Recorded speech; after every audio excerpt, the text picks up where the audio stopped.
Miss Blankenship. She got on me, Miss Blankenship, and she was right for doing it. She said, I want you to know that since Miss Blankenship and Mr. Salcedo has left here, no administrator has come to ag. She got me. Cut my heart out. But she was right. And so I went to ag. I did. I went Saturday and I went again today. I'm going to try to do better. Thank you for pointing it out. I'm not picking on you. It's a good job. You need to keep doing that for me, because I need all the help I can get. Anyway, we're glad you're all here. We have a pretty tight program here, because I know some of you need to get back to doing what you're doing. We still have food left. If you want to come get a plate while we're talking, but I'm going to turn it over to Gallagher while we get started. Thank you all for coming tonight.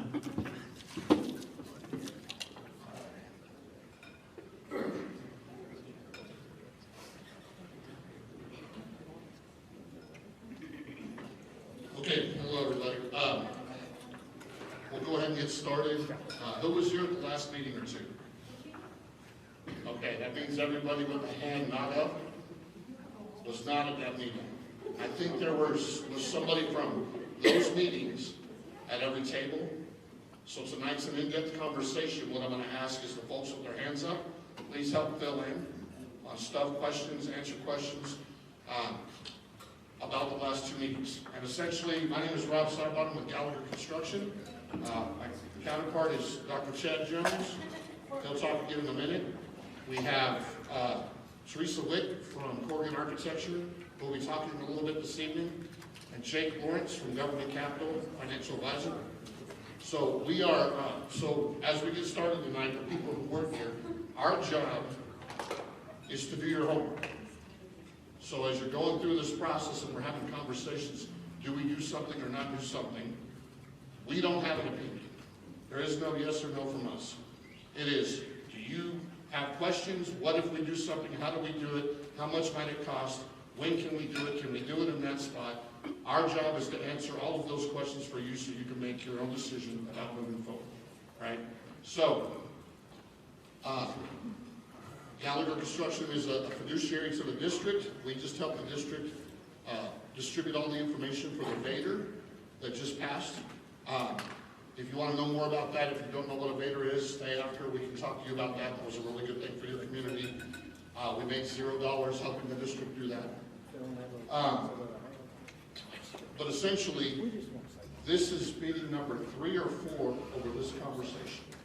So we're going to introduce our two firms. Jake can talk about his firm when he comes up in a little bit. And then we're going to talk about the information that's already been studied by the group that's been here. And then we're going to talk about where we go from here tonight. So you know we're not just some yahoos standing up here with a microphone. This is kind of Gallagher Construction, where we've worked. We've worked with schools and municipalities all over the state, well over 1,000 projects, and those are the services we offer. We've done a full facility assessment of your buildings on campus, a capacity study to see how much space you have per kid. You're in good shape with a lot of that. Just to prove that the first screen wasn't a lie, just a couple pictures of schools we've recently worked on. This one just opened recently, and it was designed by this young lady right here at the front of the room. So we do have past experience working together. It came in under budget, on time, very successful project. I've then talked a little bit more about this one. This is a high school that we're very proud to have worked on, also with Corrigan, with a different architect. But this man was the superintendent, so he's going to talk a little bit for a minute. All right, thank you. My name is Chad Jones, 33-year educator and a 14-year superintendent. I'm now recovering. I retired a year and a half ago. And I went to work with Gallagher Construction, and I've known Gallagher since I became a superintendent in 2010, but I was a superintendent for 9 years and never needed a bond of any kind. And I was down in Sinton, which is right near Corpus Christi, and we found out we had a $2 billion industry coming into town. And our high school was 55 or 60 years old, and right then the light bulb went off, and I said, what do I do? So I called a guy named Steve Risser with Gallagher and said, I need help. They came in and they helped me through the whole process. And what stood out to me from a district perspective is Gallagher does not charge a dime for any pre-bond planning or any work up front, the homework that Rob talked about, getting estimates. If a bond winds up getting called, doing bond marketing, all those things Gallagher didn't charge. I actually worked with them for a year and a half, and then our election was supposed to be in May of 20. Well, COVID hit, so they pushed all those elections to November, so I wound up working with them for 2 years, never paid them a dime. The way Gallagher gets paid is they oversee construction as either a program manager or a construction manager agent after a bond passes. So if you work with us, we're invested in it. If a bond doesn't pass, you never owe us a dime. It's just a relationship-based company. As I said, I knew them for 9 years, but when I found out about that opportunity, they were the first people I called because I trusted them. Mr. Gallagher, who opened the company in 1968, he's probably in his mid-80s now, and he always tells this story, but his 2 rules are, number 1, everybody wins.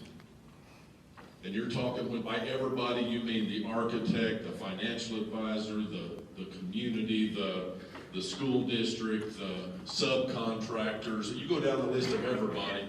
But he said, number 2, the most important rule, the district wins most. And what I found during my 14 years as a superintendent is most of the people, or really, I've never met a superintendent, one, that used Gallagher that at the end of it said, man, I wish I didn't use them. 80 or 90% of them used them multiple times because they would say, hey, we trust them, so when we go out for something else or need other facility help, we'll do that.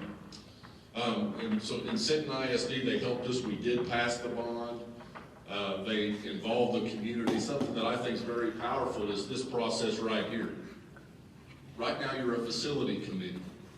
If this facility committee decides to call or to recommend a bond to the board, we would select chairs to go to the board meeting and to say, we've been meeting for so long, we are recommending this. If the school board decides to call a bond, then the committee becomes a PAC, a political action committee. Then your job is to go out and share the news about, hey, we need this and here's why. Once a bond passes, the committee then becomes a bond oversight committee, where quarterly, all the team, plus the district team, will be here with this committee saying, here were the projects that were promised, here's where we're at timeline-wise, and here's where we're at budget-wise with those. You know, I've been with Gallagher for 3 cycles now, and the number one thing I hear at districts is, you'll walk into a district and they go, there's a lot of distrust in this community because we did a bond 10 years ago and they didn't keep their promises, they didn't do everything they said they'd do. So it's our job to make sure it's transparent and we utilize the community through the whole process, okay?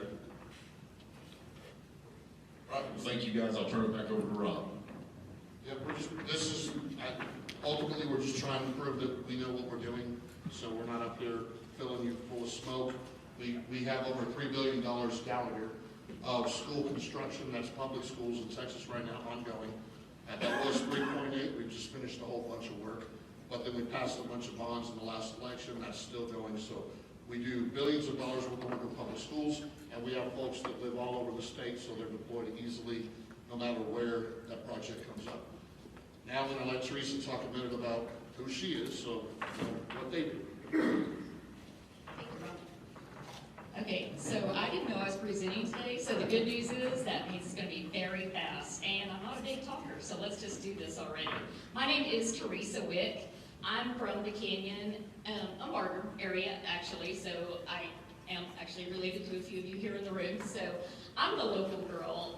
I will admit, Corrigan Architects, they are a big Texas firm, a big international firm, actually. We've got 12 offices throughout the United States, and then we've got, I think, 18 internationally even. So we're a large company, but the good news is I'm Amarillo. I was raised and born here, and I'm the director of our Amarillo office.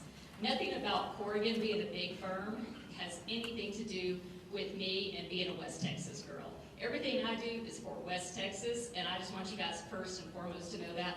A lot of people are always worried that the big city people are coming in to try to teach West Texas how to do something. That is so not the case. In fact, honestly, if anything, I make our corporate office a little bit irritated because I'm gonna do things West Texas way. I'm here to build your school. I'm not here to build a Dallas school. I'm not here to build a New York school. I'm here to build a West Texas school.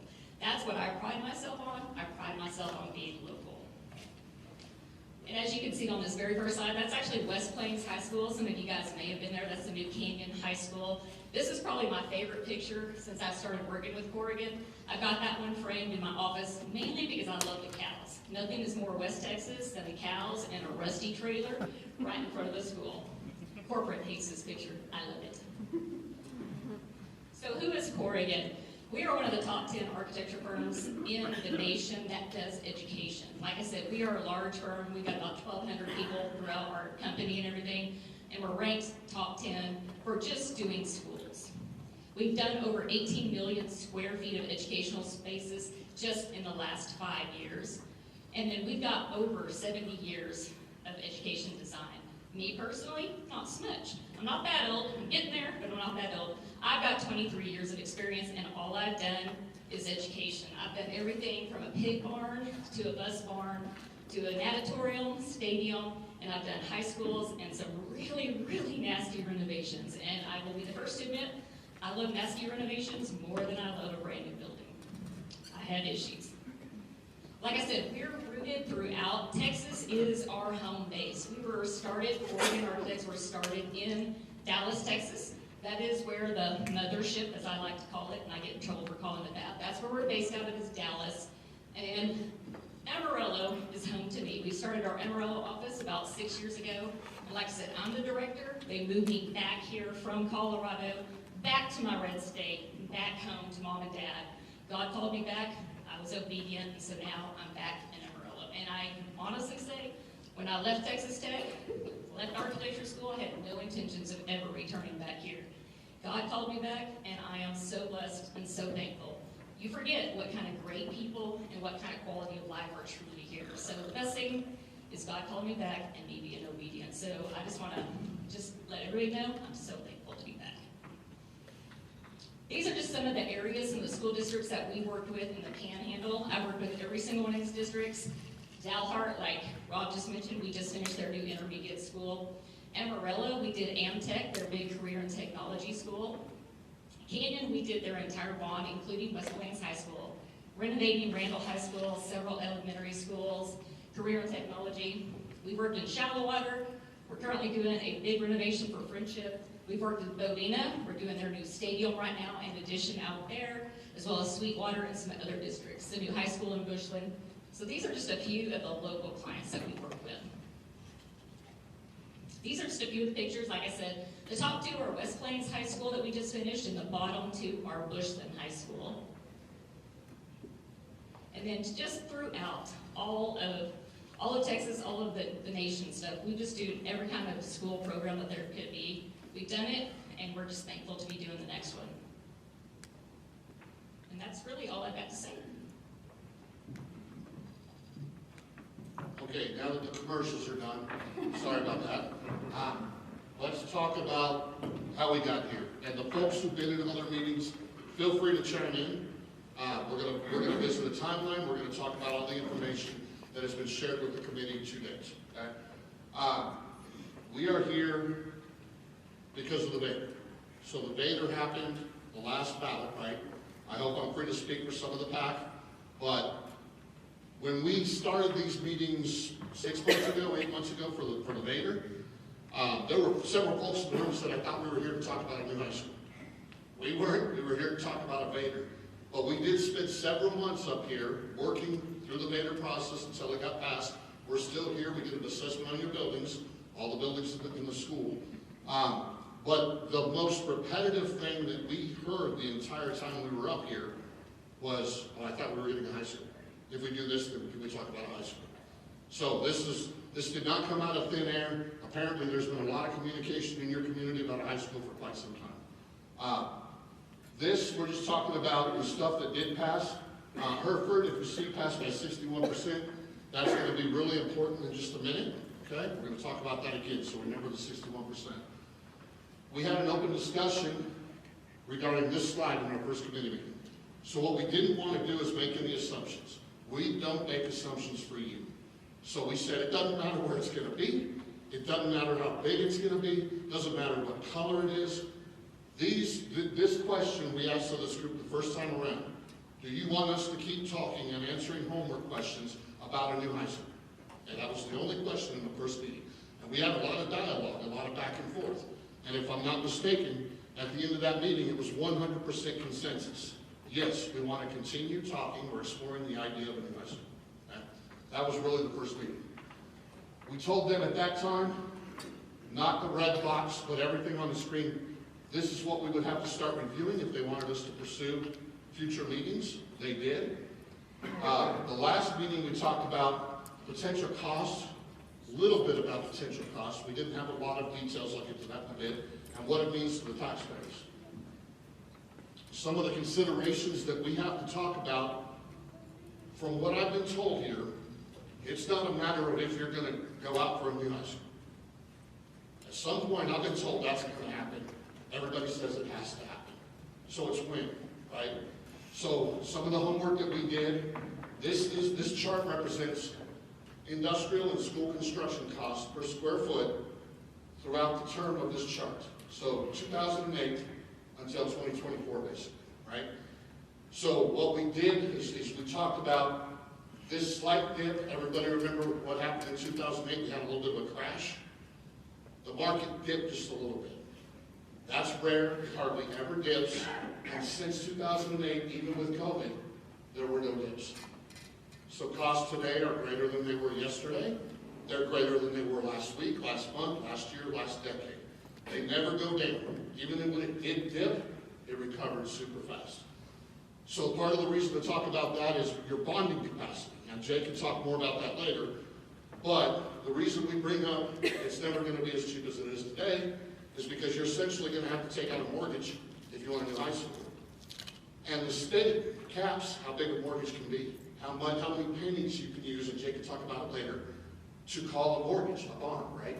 So, right now, Jay can just share the numbers later, but right now you do have the financial capacity within the law to pursue a high school if you wanted to. If the prices go up another 50% and your capacity does not, you might not have that room later. We don't know. That's just one factor, but even if you do, it'll be a larger tax rate increase. This was some research that we did. We do voter data analysis. We did one before the Vader. It was pretty accurate, I think. So we used some statisticians to tell us if the group does say they want to proceed with a bond, how many votes do we think they'll need to get to pass the thing? That's the number right there, 428 for this main ballot. How that number changes in November, we don't have the numbers in this presentation. How that number changes in November, a lot more than quadruples if I'm not mistaken. Why is that? Any guesses? Midterms. So with a May election, and I'm not saying anyone's better than the other, that's y'all's job to decide. Some people like to have more people come out and vote for something. Some people like to have less. Here are the pros and cons of both. In a May, usually the only people coming out to vote are for whatever's on the ballot in May. And a lot of times in May, it might only be the school bond. So the people who come out to vote for it, for or against, are often very educated about that bond. Make sense? When you get to the midterms and people hate Ted Cruz or Nancy Pelosi, I'm not saying which side you should be on, but if people hate the national politicians and they're out voting because they want to make a difference in Congress, and they want to vote against Abbott or for Abbott, right, whatever, this is also there. So what happens is there's a lot of uneducated voters in regards to the school bond in a November election. And then when you get to the presidential election, it skyrockets. There are people who don't have kids in school, who don't pay attention to the school. They're going to come vote for or against in the midterms usually, or in the presidential. So it's just a lot more people that come out. There's always bonds that pass during midterms and presidential elections. A higher percentage pass in May. The goal of this group, as Chad said earlier, if you choose to move forward, the goal is to share whatever information you've gotten to make your decision to everybody who could possibly vote. It's going to be less people you have to educate in May, more people in November, but our job is still to try to get that information to every voter so they can vote yes or no. All right, this is also something that has just reared its head.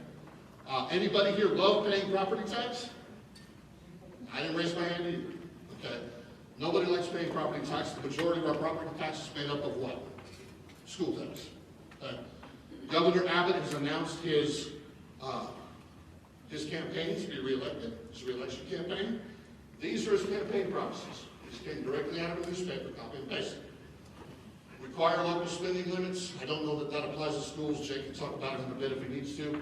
The one that will impact school districts, there's two. This is the big one. Require 2/3 voter approval for tax increases. Okay, what that means, he wants Congress to make it mandatory that if a school wants to pass a bond for a new building in their community, it has to pass by 66.7%. So all those numbers we looked at earlier, especially the one for the Vader, was 61%. Our team has passed, we helped districts pass 100% of their bonds for the last 3 years. Not a single one would have passed with this new structure. Okay? So what that means, it could get harder if you choose you want a new high school later. The earliest that could take effect would be May of 2028 cycle. That would be the earliest it could. So we've got 26 and we've got 27. That would require a vote by the taxpayers because it would require a constitutional amendment, but it's like the homestead. Who voted against raising the homestead to 140? Nobody, right? So I doubt if this gets put on a ballot, people are going to vote against keeping their property taxes low. I believe that takes local control away because the people in Austin would then be responsible for helping fund your buildings. And would they ever do that? I wouldn't trust them, right? So that's just my opinion. I would rather have local control. So if this happens and you all want local control, just know this could take it away later. The other one, well, there's two actually. This bottom one here, create appraisal predictability and cap appraisal growth, is talking about taking, every year they up our values, right? But by law, they can only tax us 10% more, right? He's talking about taking that 10% to 5%. All that means is that as the school district's collections grow every year, they'll grow slower. They'll grow slower because there's not as much to add, which is a good thing for us taxpayers, but it makes it difficult for a school district to plan for big school buildings. Okay? The bottom one, he wants to eliminate school property taxes for homeowners completely. I believe that's just M&O. I don't believe that's INS at this time. He may go after that later. But at some point, he wants to make the decisions on what happens within your community school, not the local community. So these things, again, only this one requires a constitutional amendment. The rest of these would come out of House committee and be voted on by the House and the Senate. The earliest they could take effect would be September 1st, 2027, and by then, any November bonds will have to have been called in August. So we've got 4 cycles before any of this could impact everything. So, what the group decided to do in our very first meeting, we were operating on this timeline. Now, we're not assuming that this group is going to vote that we're going for May. We're not assuming he won't. The reason we tackled this timeline is because it's the first available one. We're helping you do your homework. You want to slow down? We talk about another cycle, right? But our goal was, if you want us to be ready for November, we've got work to do. I mean, for May, we've got work to do. So we're working on this timeline. So this is the big date. We're in this room today, kind of trying to meet. So your board would have to take action if they were going to call a bond by February 13th, or they're going to do it for May. So they're looking to you all to see if you want to move forward with that idea. That's ultimately the only question we're here for tonight. So we also did a survey. These were shared in meeting number 2 or meeting number 3. I'm going to split through very quickly. We can revisit it if you want. There was a vote that people wanted to see Stanton torn down there, but ultimately the survey was overwhelmingly saying we want to explore a new high school, we want a new high school. And that's all the survey was about. And then there was Stanton was mixed in there. Should we demo Stanton or should we do something with Stanton? And demo Stanton won. Okay? So that's kind of where we are today. We also presented some numbers here, which are going to be better today. I'm sorry. These numbers were presented, Jake shared them, we presented them. This was at the last meeting, just to kind of scare the room. Do you really still want to move forward? Here's some money. Here's what it's going to cost you. Okay? 100% consensus through an open discussion afterwards to continue talking about it. Okay? So, I left the group with homework last time. Okay? Y'all did a good job. I think there's twice as many people in here tonight than there were the last time. I said there wasn't enough people to speak for your community in this room, if y'all remember that. Bring more people. For, against, doesn't matter. We need a representation of your community. And then I asked folks, ask around, do they have the same appetite for high school? Your neighbors, friends, family. What have y'all heard? Did y'all have those conversations with friends and neighbors, and what did you hear? Besides getting them here. I wasn't at the last meeting, but I know that I talked to a bunch of people about it, and everyone that I talked to is against it. Everyone's against it. Can you share why? Well, why were they against it? Because you all are going to have to vote tonight, so they need to hear the information. I have kids from going into kindergarten, all the way, I got 5 kids, the oldest one's in the HBA. And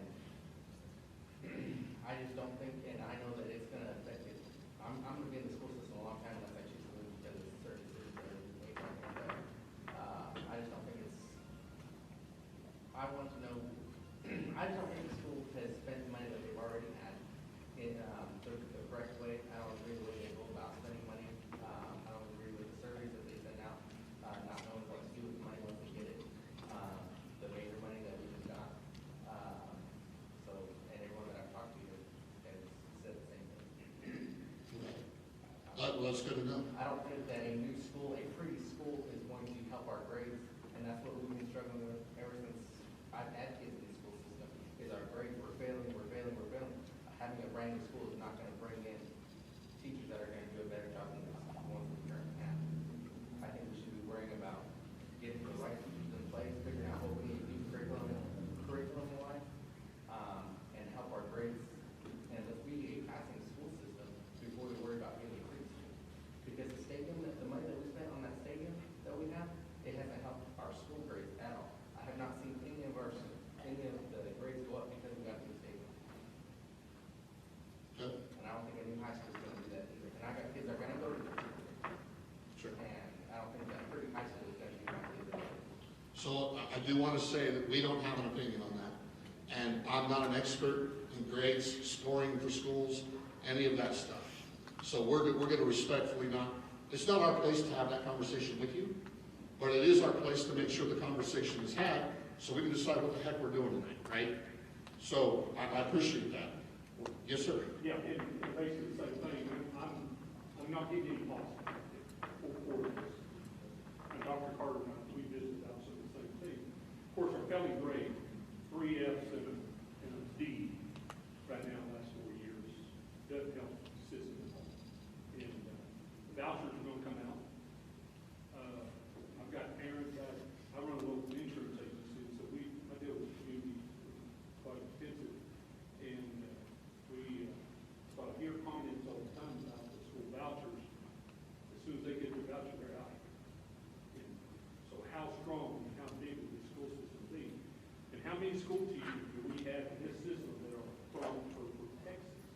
And I'm hearing a high number of teachers that are transferring from other communities and other cities. 75% to 80% of our teachers are not even residents of Hereford, Texas. And as soon as they get an opportunity, they're leaving. And based on pay, maybe we're not competitive in our pay, but we're rich in administration. And we got a top-heavy administration here. This is just what I'm hearing from staff and administration and others, that they feel like what is the school system doing to improve those? What are we doing to improve our teachers? So those things, as I told Mr. Carter, is you got to fix those things first.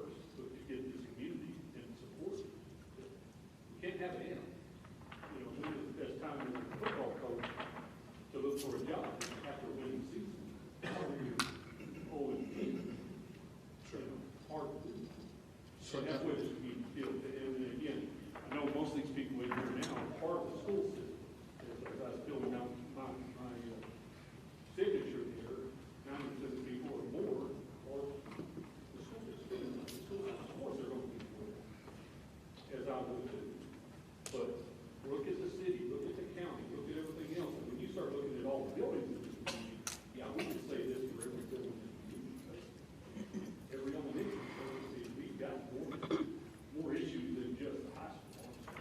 Got it, and I appreciate it. I don't mean to disrespect you in any way, shape, or form. I got your opinion, and this could be a really quick meeting, y'all. We might be at another meeting that's at 7 o'clock if everybody agrees with this. So the point is to have everybody speak. We've got some strong opinions.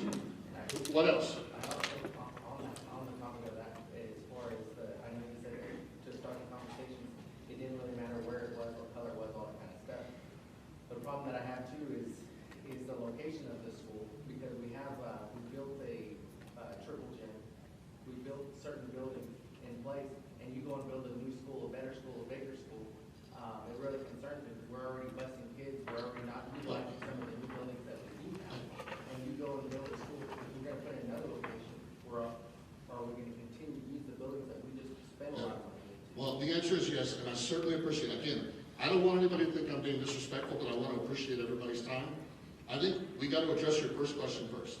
It doesn't matter where it's going to be or whether you're using the triple gym if you don't want a school, right? So I believe the question we have before us right now is we need to find out how many of you in the room are getting the same feedback, if you're getting different feedback, and what percentage of that feedback is. Otherwise, we're stalling out right here and we're done. And if that's the way the community feels, it's fine. I've never even seen the surveys, right? So if you're surveying the 90% that are here, that are school boards, on the school board or in the school system, then of course your survey is gonna say, yes, we have nearly everyone's, we're having a high percentage of all boards, it's urban ISD, employees that you're getting your survey from, because I haven't seen those surveys. And I don't know where the survey was sent. It was posted on Facebook, and there was a study, there was a thing in there that said if you were a parent, a community member, like it surveyed who was taking, it asked who was taking the survey, but they posted all over, I think I saw it 3 times on Facebook. Okay. And I don't work for the district, I volunteer. I don't have Facebook, but either, but Good. Yes, ma'am. I was just saying that, like, you said right now, that they voted to demolish that, right? That. Just to move forward, we're talking about. Okay. And then the survey they did. But let's think about that. Why are we gonna demolish that? Because it's empty, right? There's no more students there. So what happened is that we don't have the students that we had 10 years ago. So why are we gonna build a new school to just have it there? Because like he said, the CTE building and all of those new buildings they have behind high school, they're all, there's a lot of classes there that are empty. When I used to teach over there, we had that, they used to have the slaughter thing, the Meat processing. yeah, they don't have that anymore. There's classes that are closed, and you go, how many classes actually in high school are being used 7 hours a day in that building itself? Because we don't have students, because mostly of the students are being bused somewhere else, like to Walcott, to Adrian, El Dorado, all the other schools, because they don't want to be here because we do not have the education that we're supposed to have. Because of this, we haven't even been recognized by the state. And it's like you said, we against education, I don't get it. And then we have to pay, like the Vader, that we have to pay taxes, because Vader didn't go up, high or whatever. But the problem is the county taxes, the county guy that's there, he just tax people the way that he wants. Because I'm a taxpayer, and I know, because I pay taxes, and my Vader didn't go much higher, but I was looking at my taxes before I came here. My property, I have a property out there where I live at, I'm gonna pay $74 in taxes, but $34 of that goes to the school. And again, I don't mean any disrespect, I think we're getting way off topic. The question is, do we want to move forward with the school, or do we not? And I'm hearing, no, because you don't like the school's performance, no, because I don't like paying taxes, no, because there's not enough kids in the school, No, because we could refill Stanton maybe. Right now, I'm just hearing no, and that's great.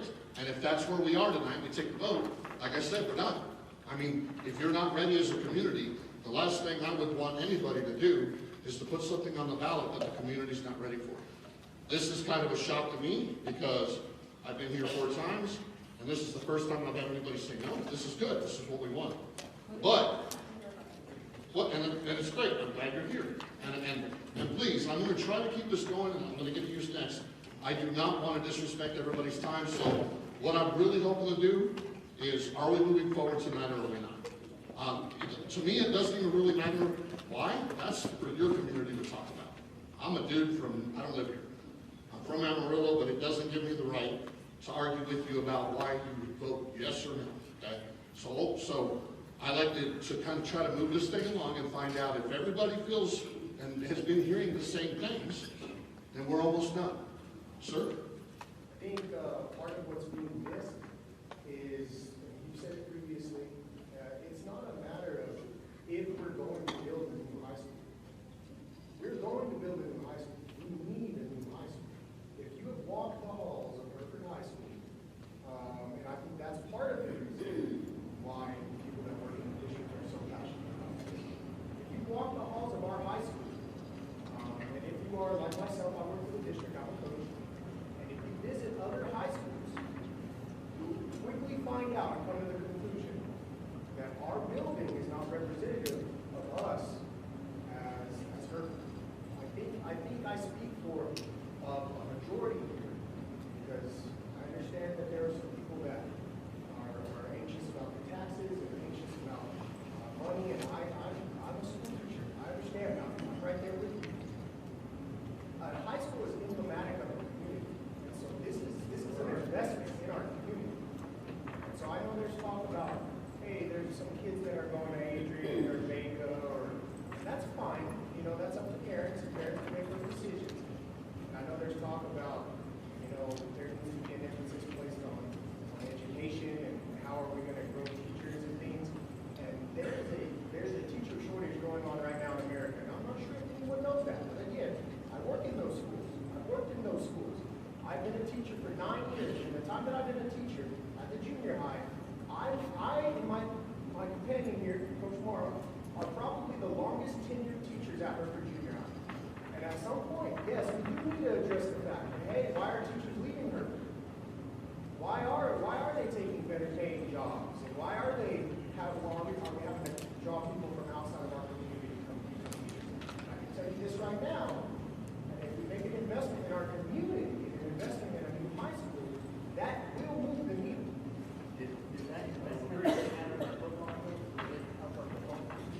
That is a completely separate issue, sir. One is an athletic building and one is an education. So that high school is going to help my grades for my kids? I can tell you this, if you work in education, and you're going to get to work in a brand new high school, you want to work harder? So we actually have some of the high school this question. Do you even know how they came up with the thing? Do you even know how they came up with this ratio? I work in high school now. I'm asking you. Are you aware? You don't know, do you? I work in the history department, and we have a 95, 90, we've never been under 90%. So when someone told me we're in that kind of stuff, like, where'd that come from? I worked for high school for 35 years.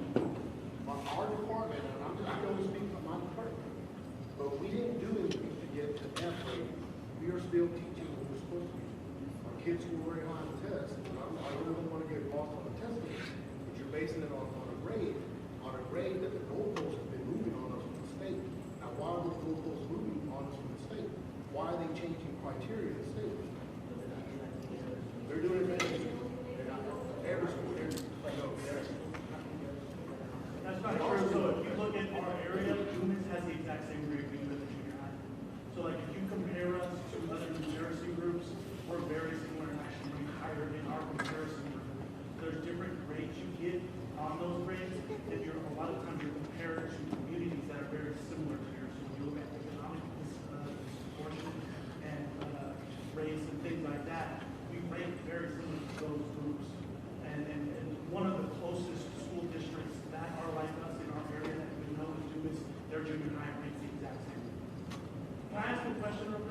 Yes, sir, I respect that, I'm gonna start to try to speed this along. How long is the building last? Like on average across America, you look across America, how long is like a building, no matter if it's school or not, how long does it last? So I wish there was a site superintendent that was here last meeting. He's working on some $300 million project. I like it better when people from your community answer your questions, because I don't know whether you trust me or not. But, well, so, the infrastructure of a building, when you're talking about pipes, electrical, sewage, those, and it's an AIA standard, comes from the federal government, those are gonna start to fail anywhere between 30 and 75 years. The water lines, they will go 50 to 75. The sewer lines can go 30 to 75. Electrical is already outdated. When I said that last meeting, who was it that was talking about all the sewage issues you're having right now? Okay. So, and it's right at about that date, the sewage lines collapse. They're not made to last forever.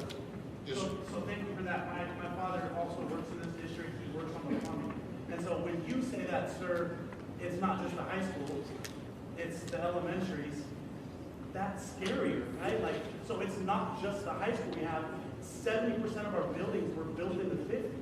So if we don't fix the high school now, in 10 years, we're gonna have still 6 or 7 schools that we haven't touched that still need to be fixed. Because all of ours, except for 2 or 3 maybe, were built in the 50s. They're not getting younger. All this time we've done no upkeep and no maintenance. Exactly. So I don't know, but what's the best time to build a tree? It's not tomorrow, it's today. So if we don't start something now, it's not gonna get better in 10 days. I just want to add too that we talked to some of our high school kids, and to go back on your point about will this help raise our scores, and all of them basically said the same thing, that this will help them come to school, because if you've been in our high school, it's depressing, and there are teachers with, you know, towels missing. We actually have a video that we made of some of the main issues right now of our school. And so when you're having kids say that it'll help the morale, not just our students, but our teachers as well. Getting kids to school helps get our kids' grades higher. It helps our district as a whole. And so even, you know, you talking about our football stadium and how that has, you know, if it's increased our scores or not. How many students are involved in football, soccer, any sports that use our field that have to have passing grades in order to participate? So yes, it has improved our scores within the past years. Whether you're able to see it or not, because I mean, those are not really stats that we push out, but you can ask any principal in here and we'll be able to give those. Okay, I was so, going to say, I'm a new school board member, one of the members. I've learned so much as I've been on the school board. I didn't realize, I'm bigger than you. Sorry. I didn't realize that I worked for, so I've been on the school board a few months. Didn't realize how important it is to be involved with the school district. I've had 3 kids graduate from here, graduate from HISD. I graduated here. I have a senior this year, and I'm totally for the bond because I have grandkids that are going to go to this district. And I also have worked for the hospital district. I'm a nurse practitioner. Sorry, I've been a little bit sick, but so for 23 years, you know, we decided even, and this is just a morale example of how a new building does so much for the community, because we had the old hospital, old high school, same kind of concept is what I'm getting to, but when we built the new hospital, patients were, I feel like, and I've seen now that I've been practicing as a nurse practitioner for 8 years, how patients just, they trust you better. So not only morale for these kids is going to be better, when they're going out to these other school districts, and it's not just about what it looks like, you know, when they come back to this old high school that has all of these problems, sewage and whatnot, which I've heard because my mother-in-law was she was in the school district for over 30 years, and she still subs most days. And she tells me, oh my gosh, this needs to be replaced and this needs to be replaced. So it's not just morale for the kids, for the teachers as well. The other thing that I will tell you, I know there's issues with teachers. We're a low income town. And so not only does that go for the patients that I see, but it goes for even other districts that require, and I might be wrong, but I think other surrounding districts that have more income, teachers or new teachers, we get those teachers because we welcome them as new graduates and they can't get jobs anywhere else.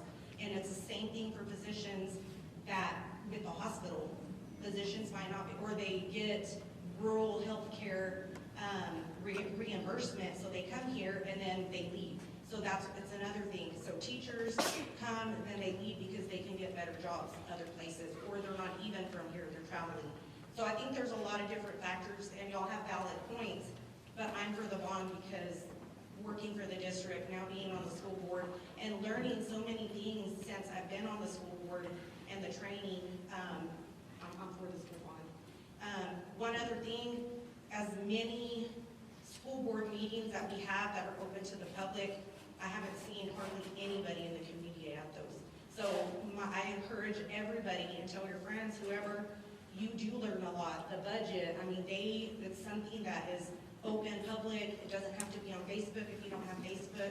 But all of these numbers and all of these surveys and everything that you need to know from HISD is there available. I'm pretty sure you can go to Dr. Carter's office at any time and get that information. So.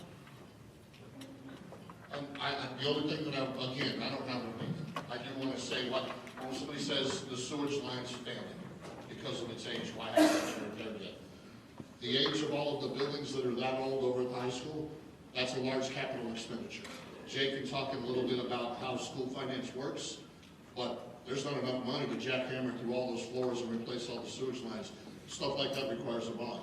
And it either requires a bond to renovate what you have, in which we do a facility condition index or a cost index analysis, which would tell you, for you to make a decision, it'll cost you $1 to fix it or 70 cents to repair it. Have we already done that? We've already done the assessment, yes. And that assessment recommends a replacement high school. You can do whatever you want, but eventually, right now, the reason that assessment recommended a new high school was because the building's 70 years old, right? So you can renovate it, it's still gonna have the walls, it's still gonna be the same building if you renovate it. The infrastructure could be new, but electrical wasn't, the way that we did electrical 70 years ago, we weren't one for one. So it would require a lot of money to update it, and you'd still be left with 70-year-old walls, right? So then it's the decision of the community. Do you spend 30 more cents and you have a new building? That's kind of where the committee had been going previously, and feel free to chime in.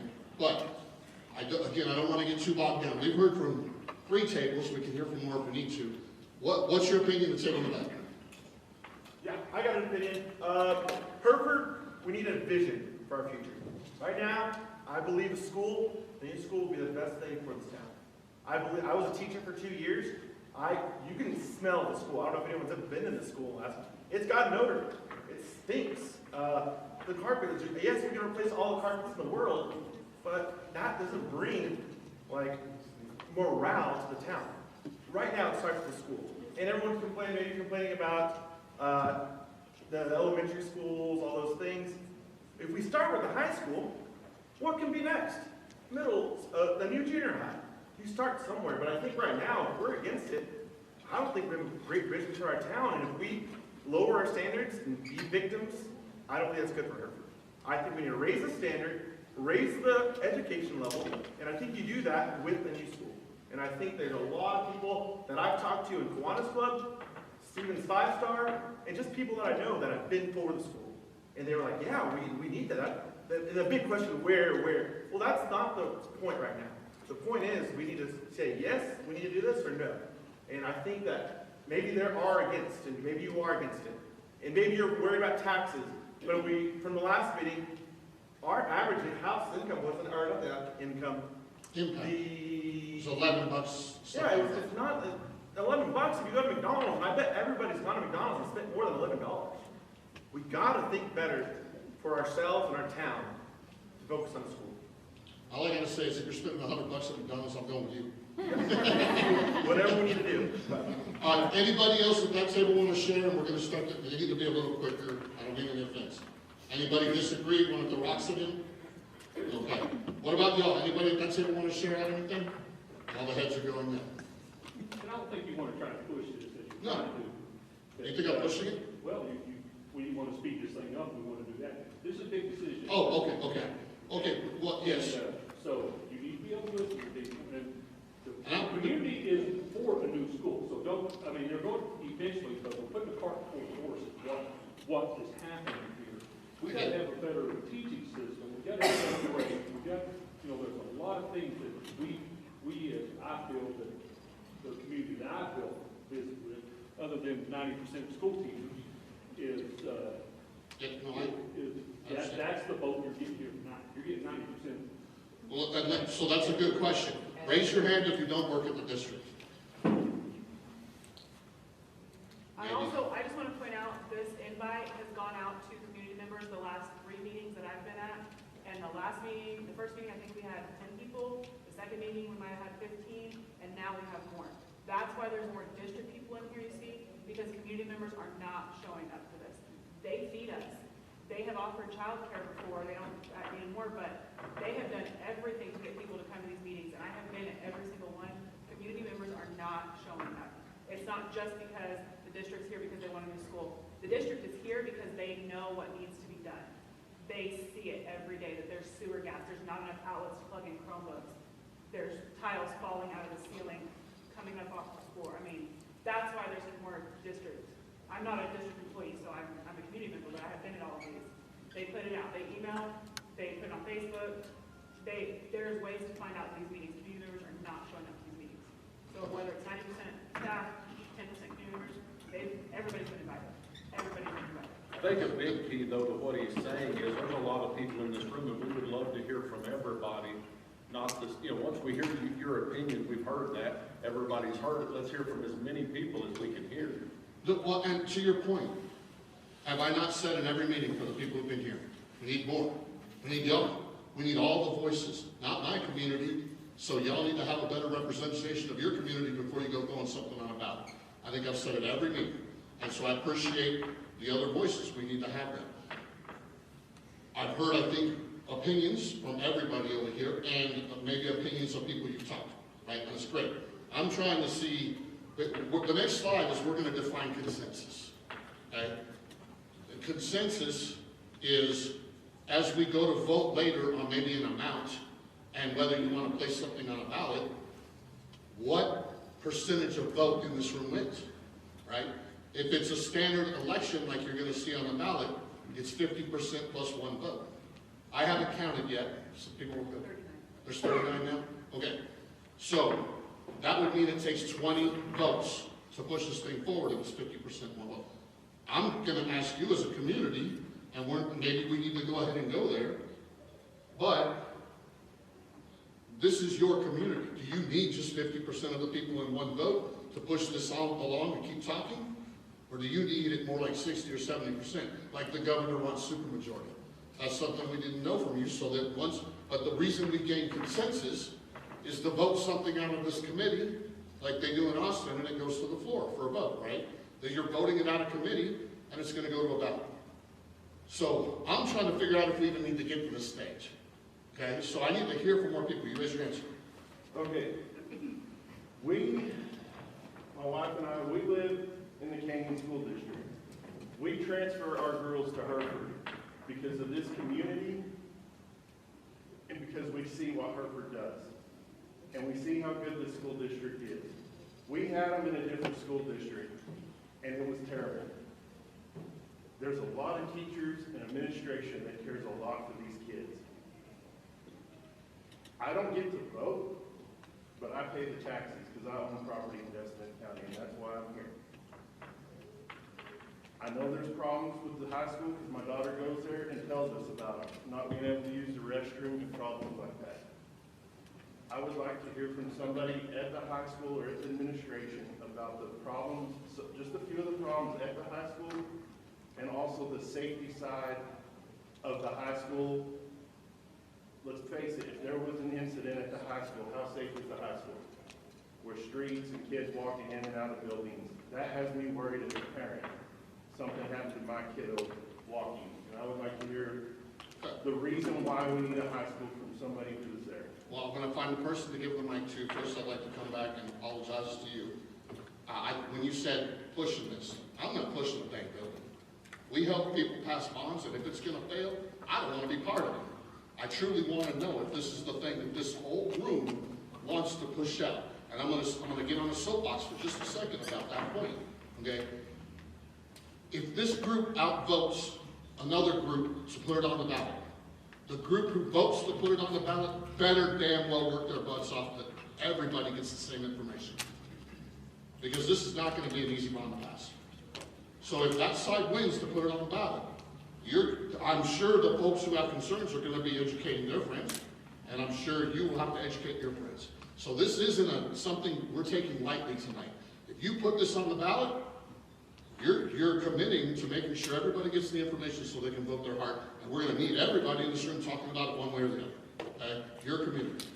Who can answer a man's questions on high school? I feel like we can talk about this. So there's a couple people who work here at the high school, so you guys are welcome to chime in on what y'all see.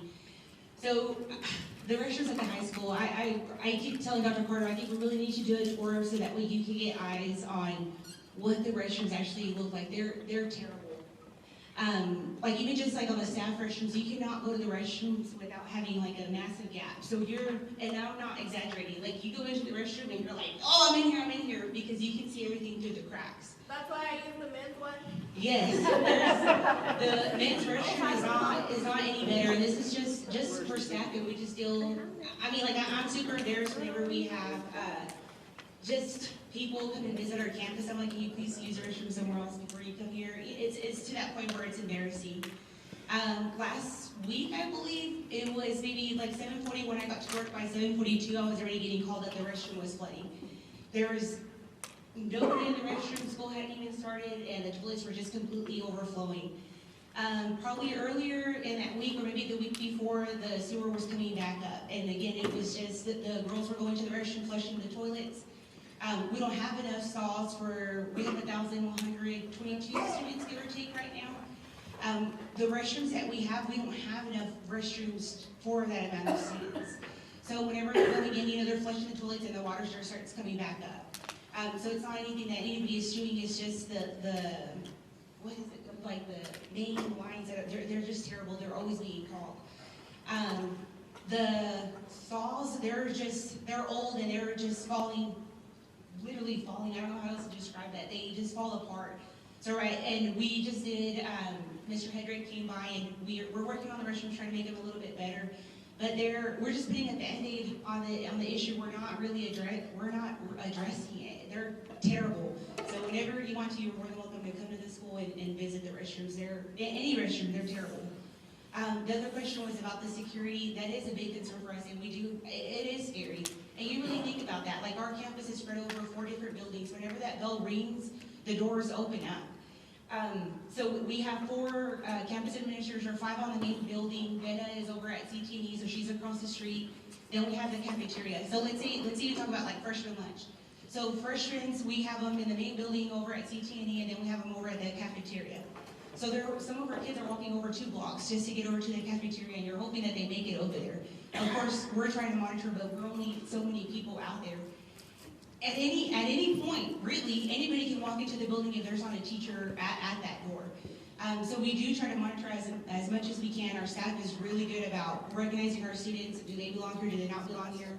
But that is a scary point. We've talked about maybe like fencing off the entire high school, but you can't do that because it's spread over so many blocks. I mean, it is scary. I don't know what else to add to that. I mean, just the building. I really hope that at some point maybe we can go and tour the high school. It's not a question, or you're saying of if we need to pass it. It's when we're gonna pass it. Our kids deserve so much better than what they're getting right now. When our buildings were built also, they weren't built for safety and security. No, they were not. Look how many doors we have in our buildings. Today, a high school wouldn't have near as many doors.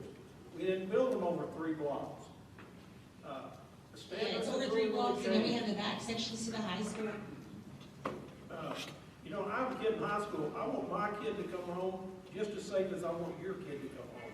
I have a wife that works at an elementary school. I want her to come home just as safe as I want everybody else's wife to come home safe. our teachers do an outstanding job. We get random audits from TDA. They come in here, they visit every campus, they go around and check our doors to ensure that they're shut and locked. And we have the best record for that not being finding doors open in Region 16. We had one finding. One other school I know of, just in their high school, in one day had 28. So our staff takes it extremely serious, and they do the very best job that they can do. We've replaced, when we get done, even though it's old, and we know we may build another one, we're still not just stopping on doors. By the time we get done by the end of the school year, there's one door at the high school that will be an old door, the rest of them will all be replaced. Yeah, and I think it goes back into, like, we still have students in there, and I know we keep saying it's gonna cost us money, but I don't feel like we can afford not to. In 1 week we spent, Brian, like what, $4,000 on the restrooms? Why? Why? $28,000. Why are we doing that? We're just putting that into it. I feel like we're just throwing money away really there. We need to fix the real issue. Well, and a kid can't learn if they need to go to the bathroom. They're not sitting there focusing on what they're doing. There are like 4 girls' restrooms, there's, let's say, 4 stalls and 8. Yeah, so if you go back to the U.S. History hallway, there's, in the science building in the back, there's no student restrooms. In the U.S. History hallway, we have a boys and girls restrooms, and each one has like, what, three stalls? 3 stalls? 4? So that's the entire back hallway of the high school. In the main building, we have, which is the English restroom, which that's the restroom we always complain about. Oh yeah, the video. Okay, they're gonna show the video so you have proof of what I'm saying. And again, you guys are always welcome to go to the high school and visit.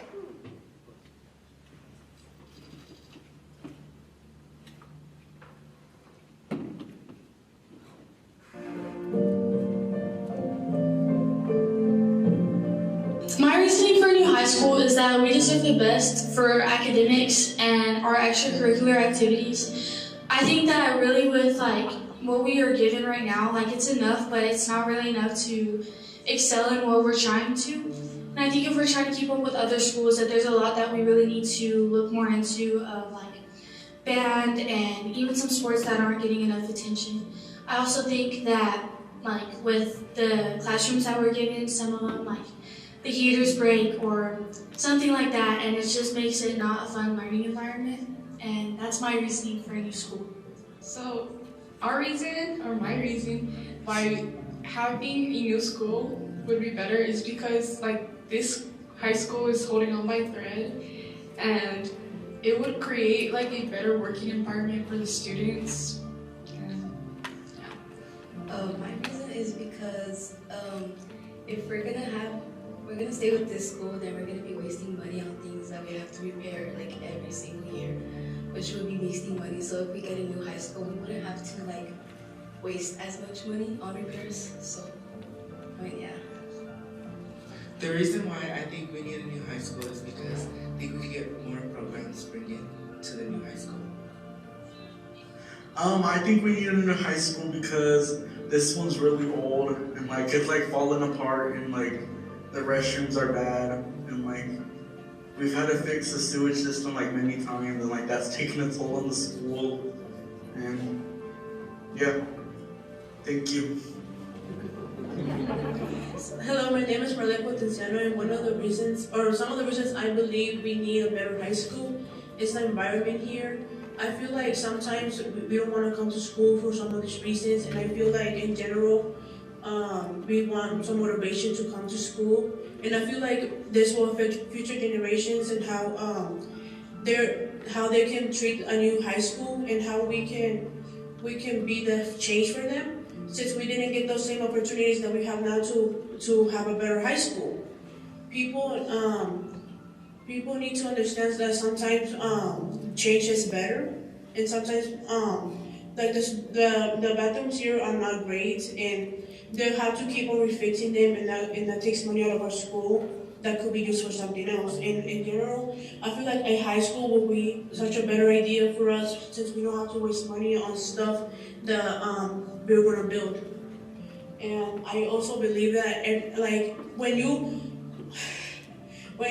go to get your hair done or anything like that, the first thing you see when you open the door is the vibes they give, the environment the salon has. And I feel like that's what a high school should be, and like give you a sense of comfort when you come in, like motivation to come and be better.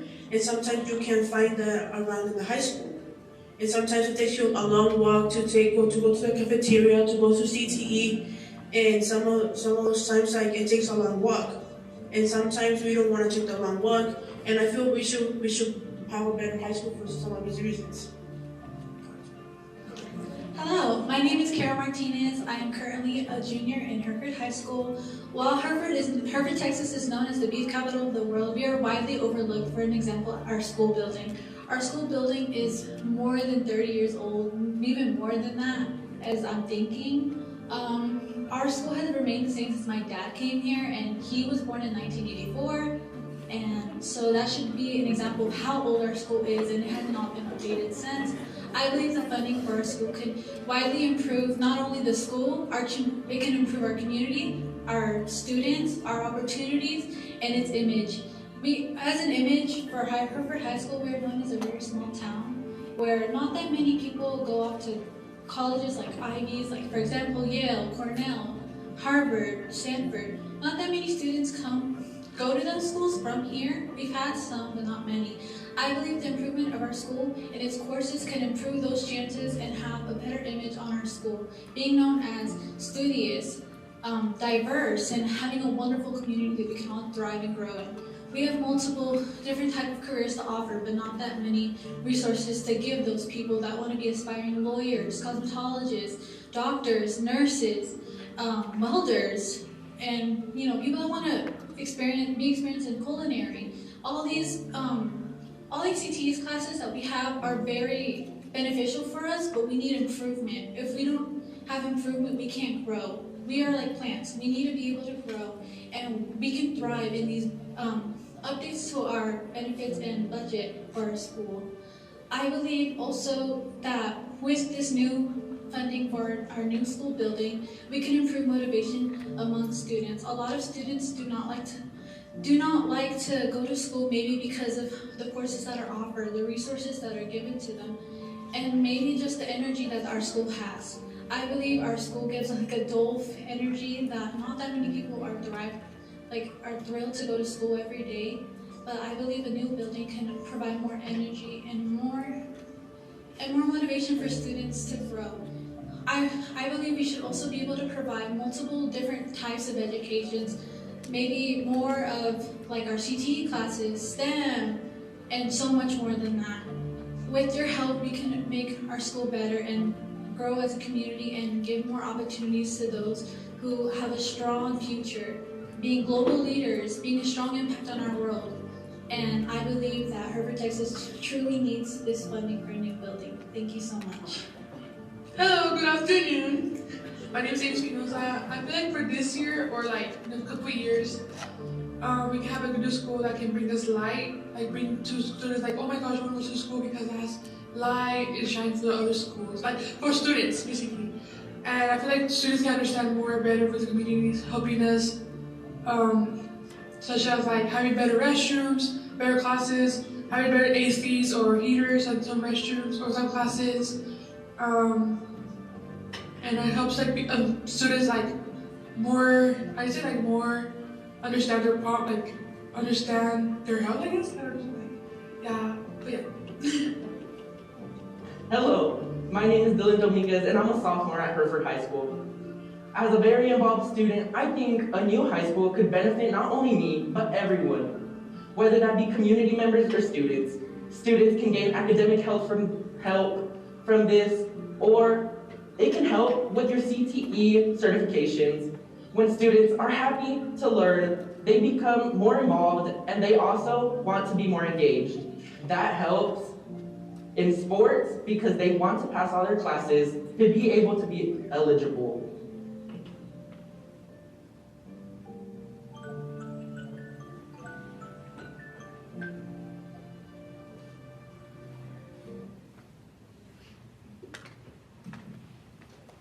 Not to burst anyone's bubble, none of those kids are going to be in a new high school. It takes far longer than that. So I don't mean to be upset. Even if you move forward today, they're going to be coming by year. Yes, sir. One more thing. I want to thank everybody at the high school and the school district. Y'all are doing an amazing job. Like I said, I pay taxes, but I won't get to vote. I'm in favor of it because, and I'll tell everybody I'm in favor of it because I think it's important for the safety of our kids. They need to have a safe place they can learn, and they need to be comfortable where they're at. Isaiah mentioned, I don't know where he went, he mentioned a vision for Hereford. I know when you bring new people into town for various businesses or whatever, and they drive down Park Avenue, they don't want to move here, they don't want to stay here because they see Stanton, and they see everything run down, and when they say they fly in from Amarillo, they come through Canyon, they see how nice and clean Canyon is, they pull into Hereford, go down Park Avenue, and you got torn down, run down buildings, you got old schools with boards on the windows, and you got a really old high school. They don't want to stay here. Let's just be honest about it. They're looking, they don't know what's inside those walls and the people, the teachers that care that are inside the walls. They're judging the book by the cover. And I think having a high school can make a difference in the community. That's my view, and that's all I'm going to say. So this is a long meeting. Thank you for telling me not to push it. My biggest worry was keeping you here so long, everybody wanted to throw rocks at you. But everybody needs to have a voice, right? So I appreciate that. Well, I just wanted to go on that video, I agree with the video. I mean, it looks like there's some rundown stuff. One of the worries about getting a new school is if you know continual maintenance from day one, that same school that we're talking about building is gonna look exactly the same as that. If we have a brand new house and we're keeping our houses and not doing any upgrades to them as we go, all of our houses will look like that too. But if we have the staff that we're paying, why, I don't understand, a lot of that looks like cosmetic stuff. A lot of that tile work, stuff like that. I mean, we come from a town that's made up of, I don't know, 75% Hispanics. I guarantee you some of them are hired in the school district. I guarantee you they don't have to replace a tile on half of that stuff. A lot of the stuff like panels like this, that's seriously going down to the hardware store or whatever you need to do and replacing it. My point is if we get a brand new school, if we let it go for 70 years and are paying staff to continue to work on it, it's going to look the same way. So I would agree exactly with that. In 70 years, we're going to be looking at building another school. By 70 years, we have an old school.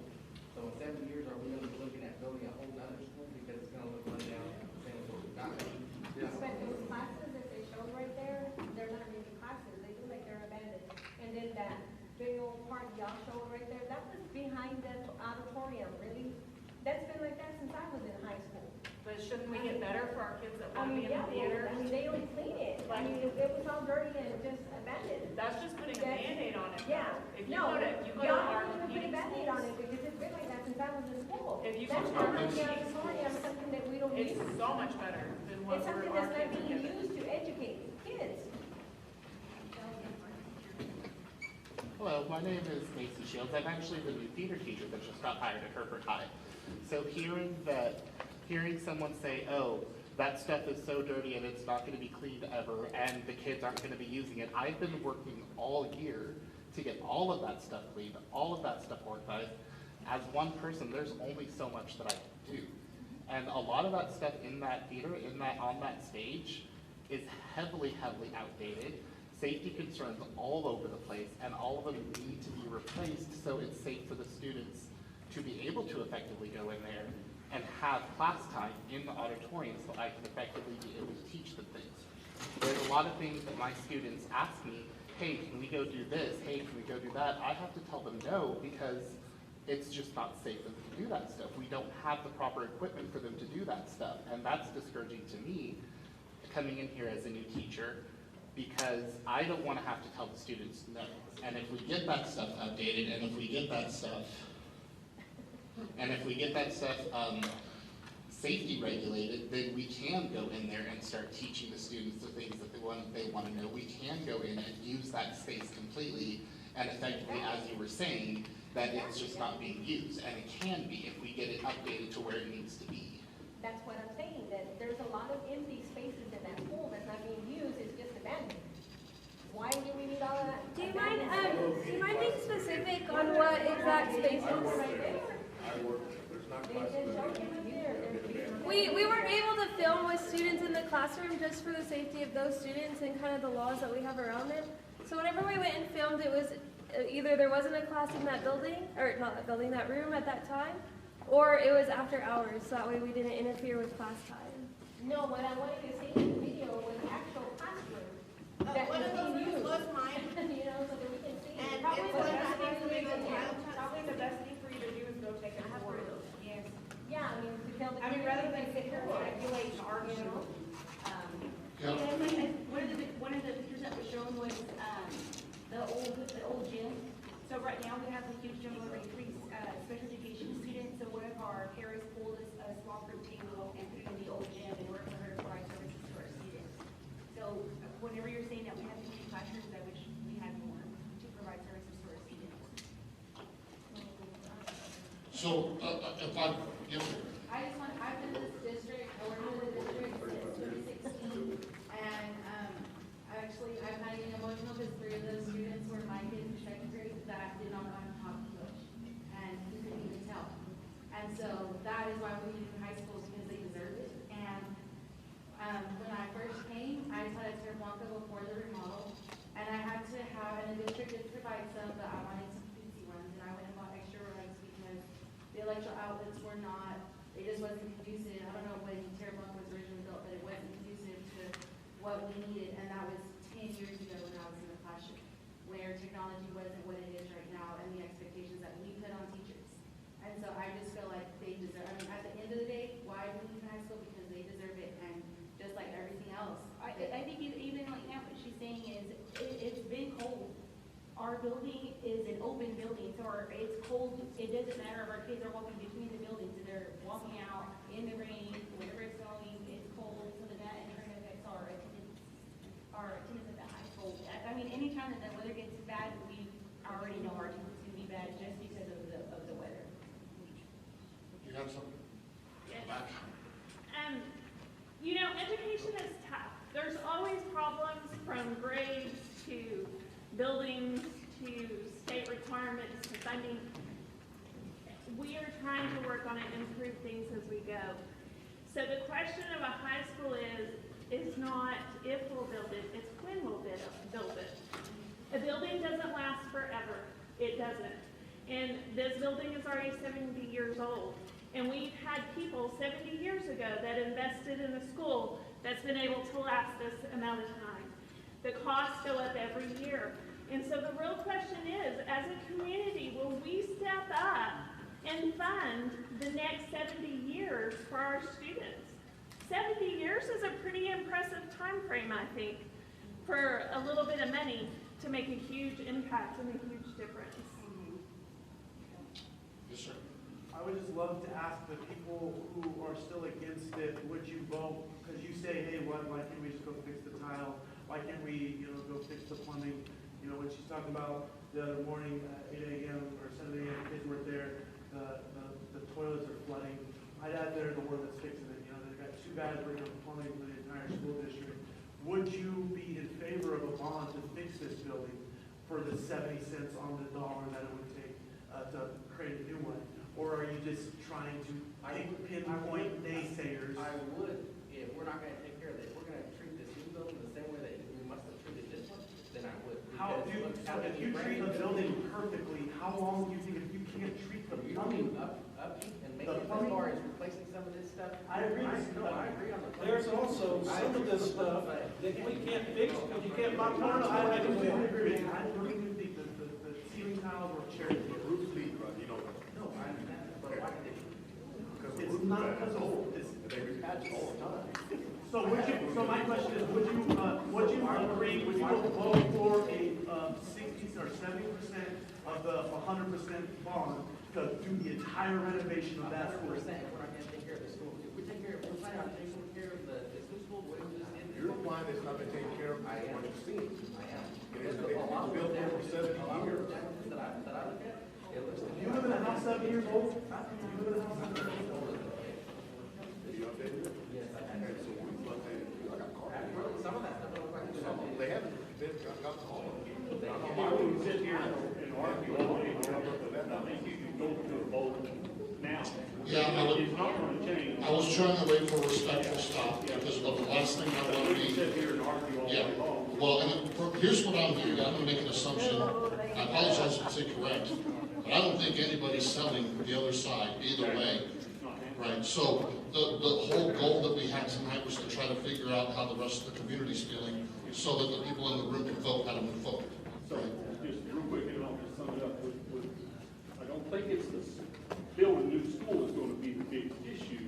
Right now, we're trying to see the improvement in the score of our school, the morale of our teachers, the retention of our teachers, getting teachers into Hereford, and, 70% of our teachers are coming, I think I've heard greater percentage than that.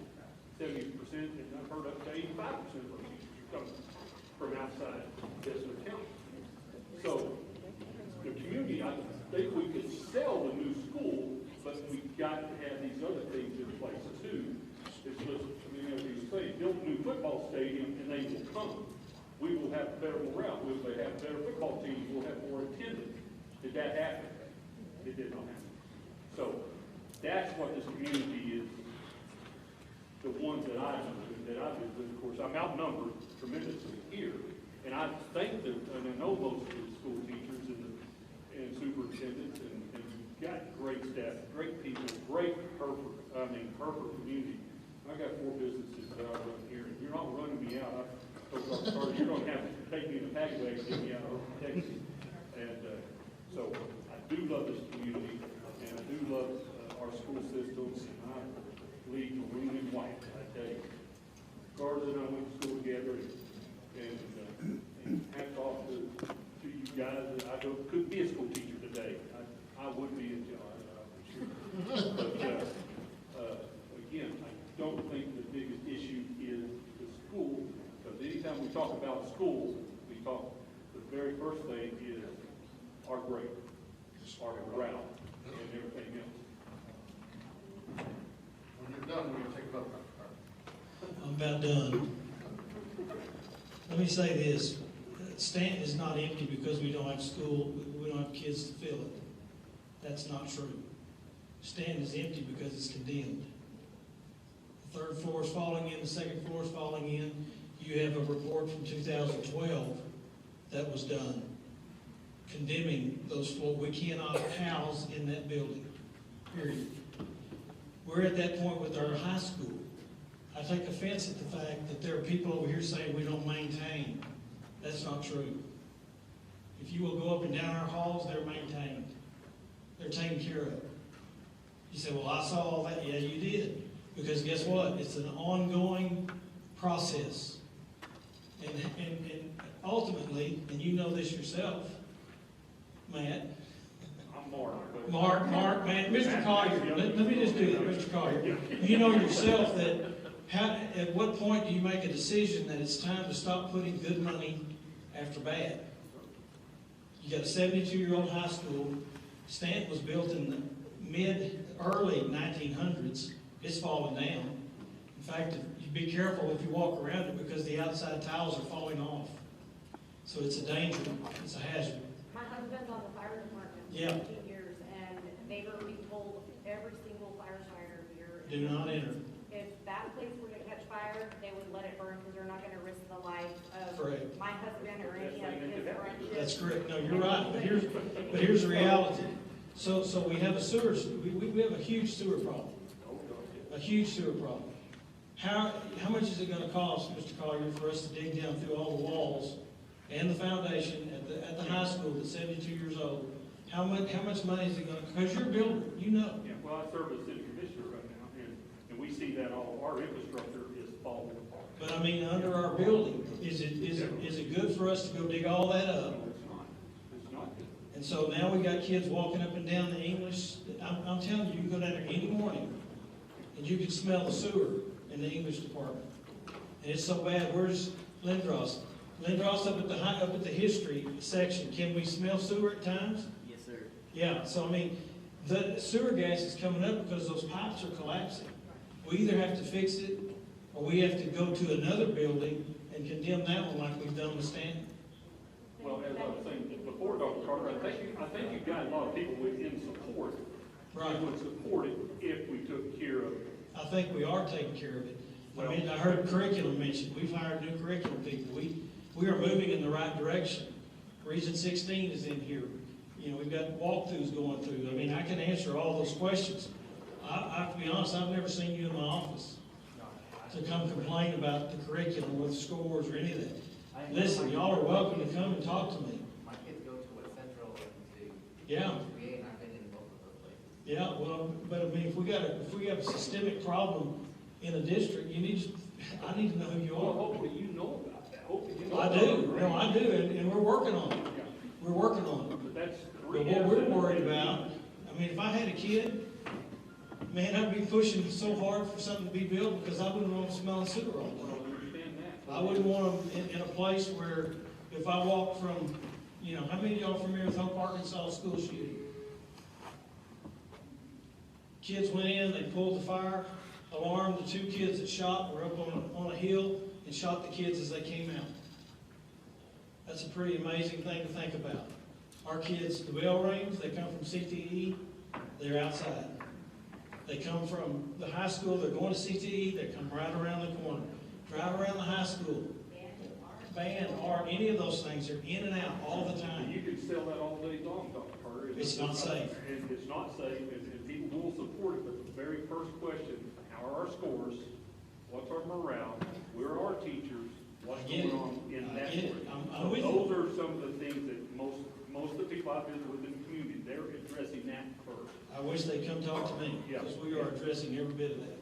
And I think anybody in this room knows what we're doing at the high school as far as academics. But it's not out there. If you do research on Hereford, you're going to find, and I think as outside recruit, because I try to recruit, I just tried to recruit another employee the other day. He's not coming to Hereford. Right. I will not come to Hereford.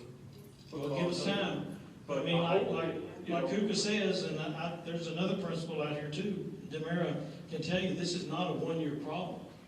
This has been a 10 or 15-year problem. And we're trying to fix it. We're going to turn it around as quickly as we can.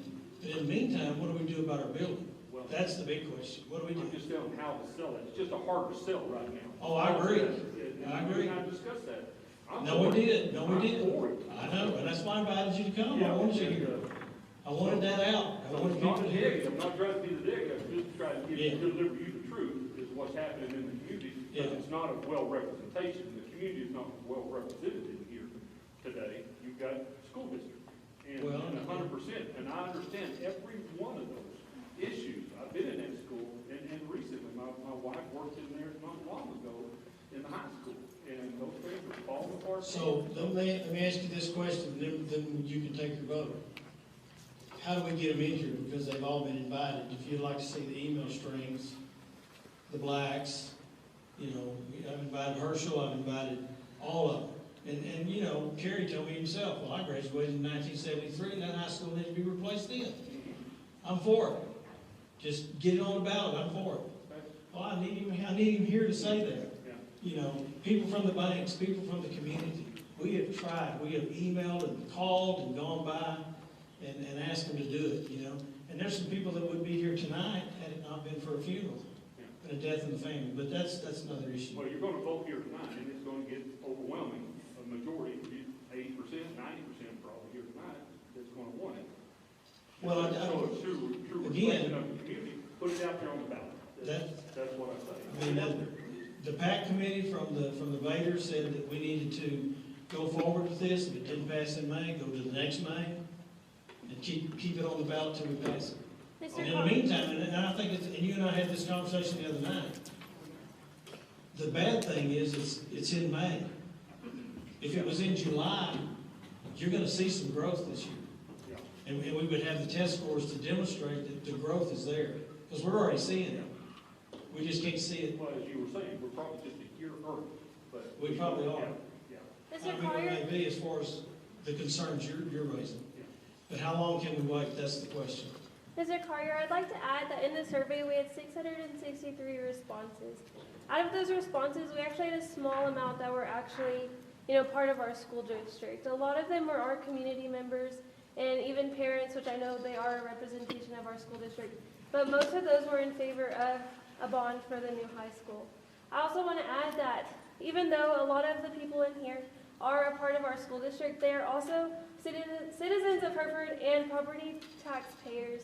And so putting them in their own separate category is kind of unfair because they will still be affected by whatever decision that we make. And unfortunately for them, they're also affected if we vote no, because they have to go to work in that building every single day. And I'm agreeing to every bit of that, so hopefully you're not hope you're not misunderstanding what I'm saying.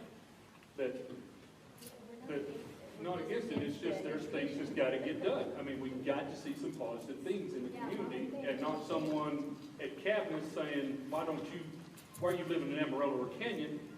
Because I'm keeping my kids in the school system there. Bring them into Hereford. I graduated here, and maybe that's a negative thing. But we have a prime example right here, like he gave his testimony, that they could go to Canyon, but they choose to go to Hereford. But you got one. That's not the only one, that's just the one that's here though. So, That's not the only one. but again, we can sit here and debate back and forth, but I go for the vote because I got to run. And you're the last speaker. Make It's it just good. to hit on the grades. So you keep asking about grades. How are we going to improve? I want to know that too, because I'm constantly letting kids go to the restroom because there's too many kids in the restroom going during the passing period. I let maybe 5 or 6 kids go every class period. And how am I going to keep them in? And then I have kids who miss a full week because it's been cold. And they have classes at CTE. They're not going to go out in the cold. Yeah. So how are we going to get those grades Put up? that out in the paper that your kids are failing because they're going to the bathroom.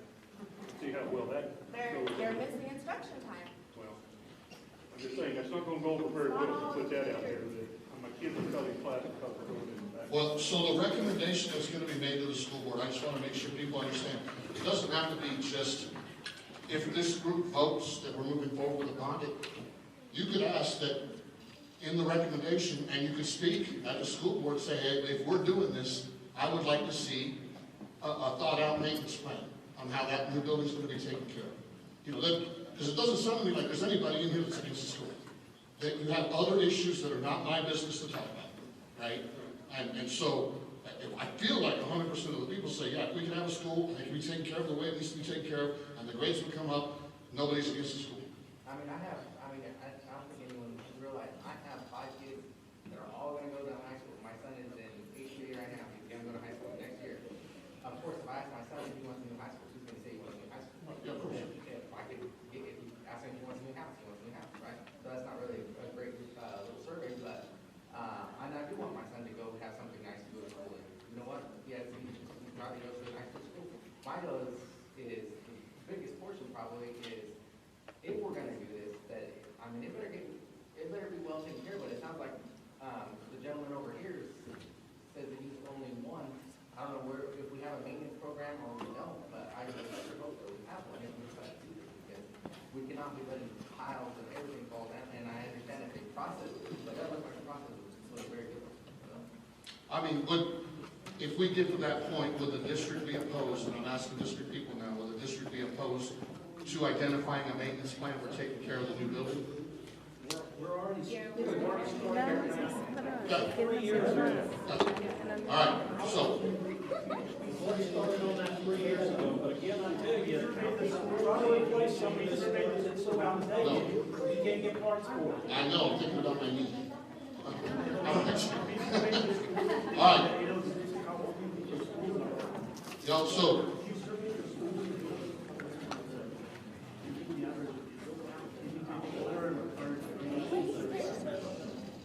All right, so we're going to take a vote, and we've got a few more slides to get through. You have some stuff that needs to be shared. This will be the only part that we're going to act like a democracy, 50% plus one. You all have to nominate and select which one of these tiers or any other tier that you think should be achieved in order for this to move forward. So tonight you'll be asked to vote later on a dollar amount and a bond being recommended to the board.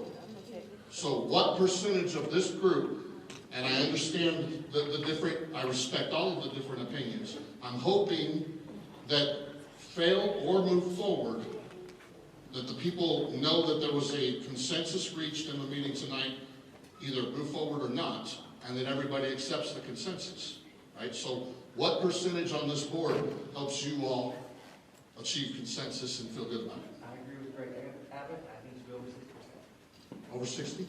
I mean, a decision like this shouldn't just be 50%. Okay, we've got a nomination of 60. Any others? I think it's 50 plus one, and if it goes to the entire Decimus County and give everybody a voice. We've got 2 nominations. Y'all have to work this out.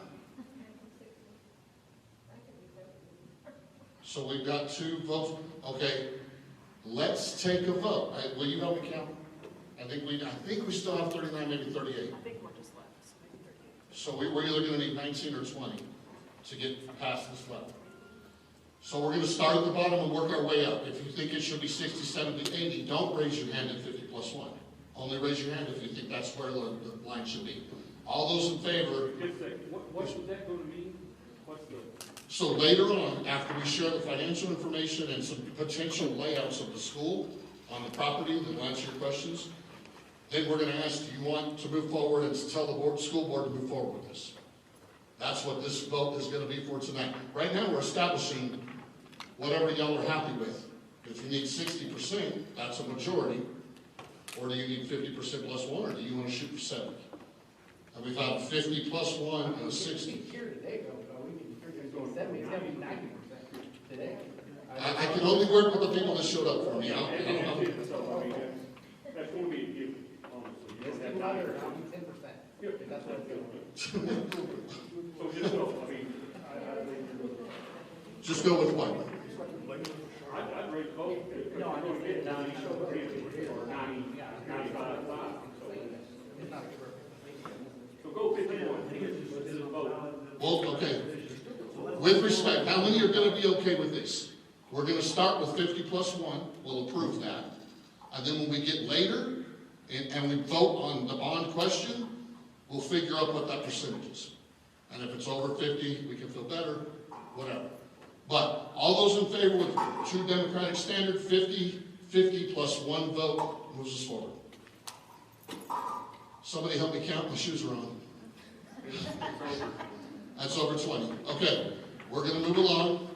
And y'all, I learned a lot about Hereford the last hour. But I'm glad you're having a discussion. I'm really glad you're here. This is our 4th meeting, and it's been 100% every time. Some's better than none when we're having these conversations. We've got to have these conversations. All right, Teresa, you want to walk through? Yes, thank you for coming. So, who got proxy? Anybody doing proxy votes? Do it now?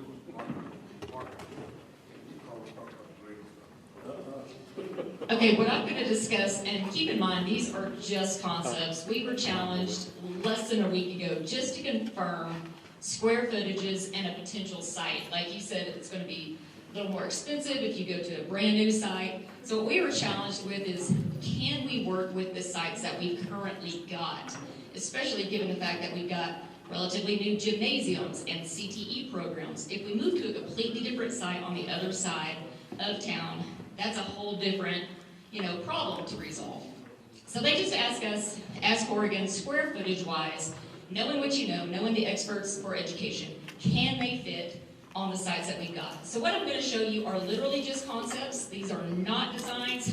Nobody take me to the bank on these. These are just concepts as far as square footage, what will fit on 2 of the proposed sites for this new high school. So what we started looking at is exactly like what everybody in this room is talking about.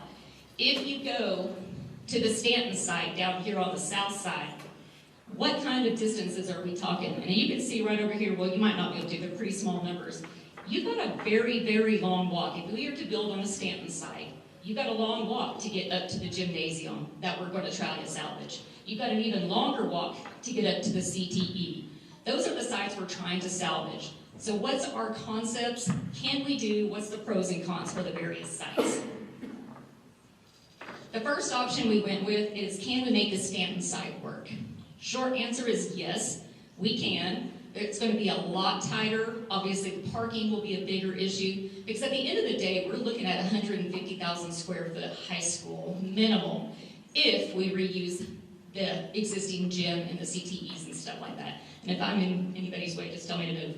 So here's just concepts as far as square footages, what we can make work. So yes, we can make this site work, but is this our best scenario? So our next scenario that we looked at is building around the existing high school. Can we make this one work? And again, the answer is yes. And these are also just proposed ideas. We've actually been working with Mr. Carter, because he looked at this, he goes, that's great. Oh, I want it better. I want it better. So I think we're like on our 5th rendition I'm working on right now, but Mr. Carter's pushing me pretty hard, and well, I just don't quite work as fast as Mr. Carter would like. So I'm working on my speed. So we got other concepts we're playing with. Absolutely none of this is set in stone. But what we're looking at here is absolutely what we are beginning to lean towards, and by we, it's not me, it's really the school who we've been talking to, is can we make and save the areas that are still relatively new and in good shape? What can we do to use the best site that we've already got? So what we're really looking at, and this is, again, just a concept that we're working on, and yeah, we're looking at potentially relocating the tennis courts and the softball, relocating those over by the baseball team and the football field, making kind of a sports complex over there. That frees up the site that we kind of got just up there by the gymnasium. Start building the brand new school back there. Once we get that done, then we can demo the old building and rebuild the site, build the parking, and give you guys the school that you guys deserve. And that's really, like I said, these are just concepts for square footages. This is by no means any kind of design whatsoever. If you guys do elect to go for the bond and it passes, we have not started a single design until we meet with you guys. This is your building. This is going to be 100% designed by you, by your students, by your community. These are simply fit studies to make sure it's going to fit on your site. And everything I've heard from the district is this is what they probably want to do, which is reuse the site so that you can save the money with the CTE, put them as close together with the gymnasium. We will be connecting to the gymnasium, and we will be building a new cafeteria. So the only programs that might, and we're even looking at how can we cross-brand potentially even for the safety factor. We're going to be connecting all the buildings as much as possible so that we no longer have to worry about that concept.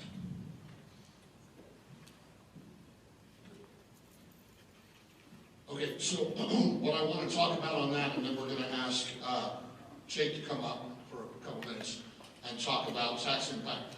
So I will say that the school construction in the state of Texas is about as backwards as it can get, right? Why are we doing that block study that she put on the screen? It's because if I'm building a building, I'm going to go find my money, I'm going to get it designed, and I'm going to have a contract. That's pretty standard, right? Schools can't do this stuff without a bond. So they're not going to pay this young lady to design without a bond because they don't have the community's blessing to have a building designed. If you don't want it, there needs to be no design. But we can't bid the dang thing out until it's designed, right? So we don't have a true cost. So the reason for these things up here, very good point earlier, we got some new stuff over there already. Are we going to abandon that and rebuild on the other side of town? The goal so far is how can we do this as efficiently as possible to our taxpayers? If our taxpayers say, move ahead, let's not rebuild a gym, let's not rebuild CTE, that's what they've challenged her to do. The other thing is, she then tells us what square footage works, so we can go to other schools that are being built right now and figure out how much that costs to help give you all the number for the bond. Does that make sense? The number we give you for the bond is not a bid. We don't bid work. We bid work out for the district if the bond were to go forward, and we bid for local contractors first. So everybody has to be bonded and insured, but this will be in the Hereford paper. Anybody in town will have an opportunity to bid on this work, as long as they meet the criteria. But that's the cart way ahead of the horse. Bond has to pass, it has to get designed, it has to pass a vote here tonight. So, talking about respect for taxpayer dollars, I'm gonna put up Jake's presentation, and he's going to visit with you. So the last financial conversation we had last meeting, I told you, I tried to scare the room. If you maxed out your borrowing capacity, what it was gonna cost, okay? This is better news than that, and Jake's gonna share. It's lower because we're not trying to build a campus across town. I need a cool bike. I know, check out my accessories. If you're not in your 20s anymore, don't jump over any fences because it's very dangerous and you can get surgery. So, and if anybody has any better stories than trying to jump over a fence and not landing successfully, I need them because I do a lot of these presentations. And everybody's always asking, what's going on with this guy? So, my name is Jake Lawrence. I work for a company called Government Capital Securities Corporation. We work as financial advisors to the district. We're a company that's been around for 30 plus years. I've been doing this for over a decade now. We work for municipalities across the state, but I mostly work in that school district, side of West Texas and through the Panhandle as well. Originally from Sweetwater, and have worked in communities like this. And our job is to help provide guidance and analysis of each school district's finances, and to figure out creative ways and unique things that each district anticipates or is expected to receive in terms of funding, but also help them guide through the process of a bond election should the district ever decide to call one. Because how a bond election works is if it does end up passing, in order to receive those funds, it's a securitized investment for investors. They provide those fundings, these entities that will purchase debt from the district. And then the district will pay them back over a certain period of time, or the term length of the bond. Same way as a mortgage goes. Instead of you borrowing money from a bank, the district is borrowing money from many other investors across the nation and in the world. So as I go through this, look, this thing I could talk for well over an hour. We're not going to do that. I'm going to hit highlights. I'm going to skip some slides. I'm happy to stick around and answer additional questions, have additional meetings, whatever it is. But I know that we've been talking a lot today. I've liked the discourse going back and forth and understanding how people feel about these things, and finance is a part of it, what it means to your dollars. So we're going to talk about how tax rates are defined, how state funding has changed over the years, your tax-based breakdown, some area taxes or area school comparisons, and then the impact of a couple different scenarios we've considered or we've heard back from the committee on. So what is a bond election? I'm sure Rob's done a really good job of already explaining how that works. So we'll just skip that. But we'll talk about the two different sources of revenues that a district has. So there's two separate tax rates that are levied upon communities for every school district across the state. Every piece of land, unless it's federally owned, is subject to these two tax rates. The maintenance and operations tax rate is what's considered the budget tax rate. That is used for salaries, utilities, supplies, repairs, fuel, curriculum. Everything that runs the school district day in, day out comes from the tax rate that is levied upon the tax base from the M&O tax rate. So when I say M&O, think of the budget. The INS tax rate is strictly, it's called interest and sinking. It can only be used to pay back principal and interest on a past bond election that's been sold. So if a bond doesn't end up passing, to pay that bond debt service back, the INS tax rate is levied now. And that can only be used to pay for those things. So you go out and take a loan out, just like you do with a mortgage, in this case, and to pay it back, and so you're building something. These are larger labor or big intensive projects, capital intensive projects that are being addressed through bond elections. And that's by design, which you'll see here in a minute about why that ends up happening. So you're paying back the loan with the interest and sinking tax rate, but that loan is used to pay for things like construction, renovation, roofing, HVAC, land purchases, and technology.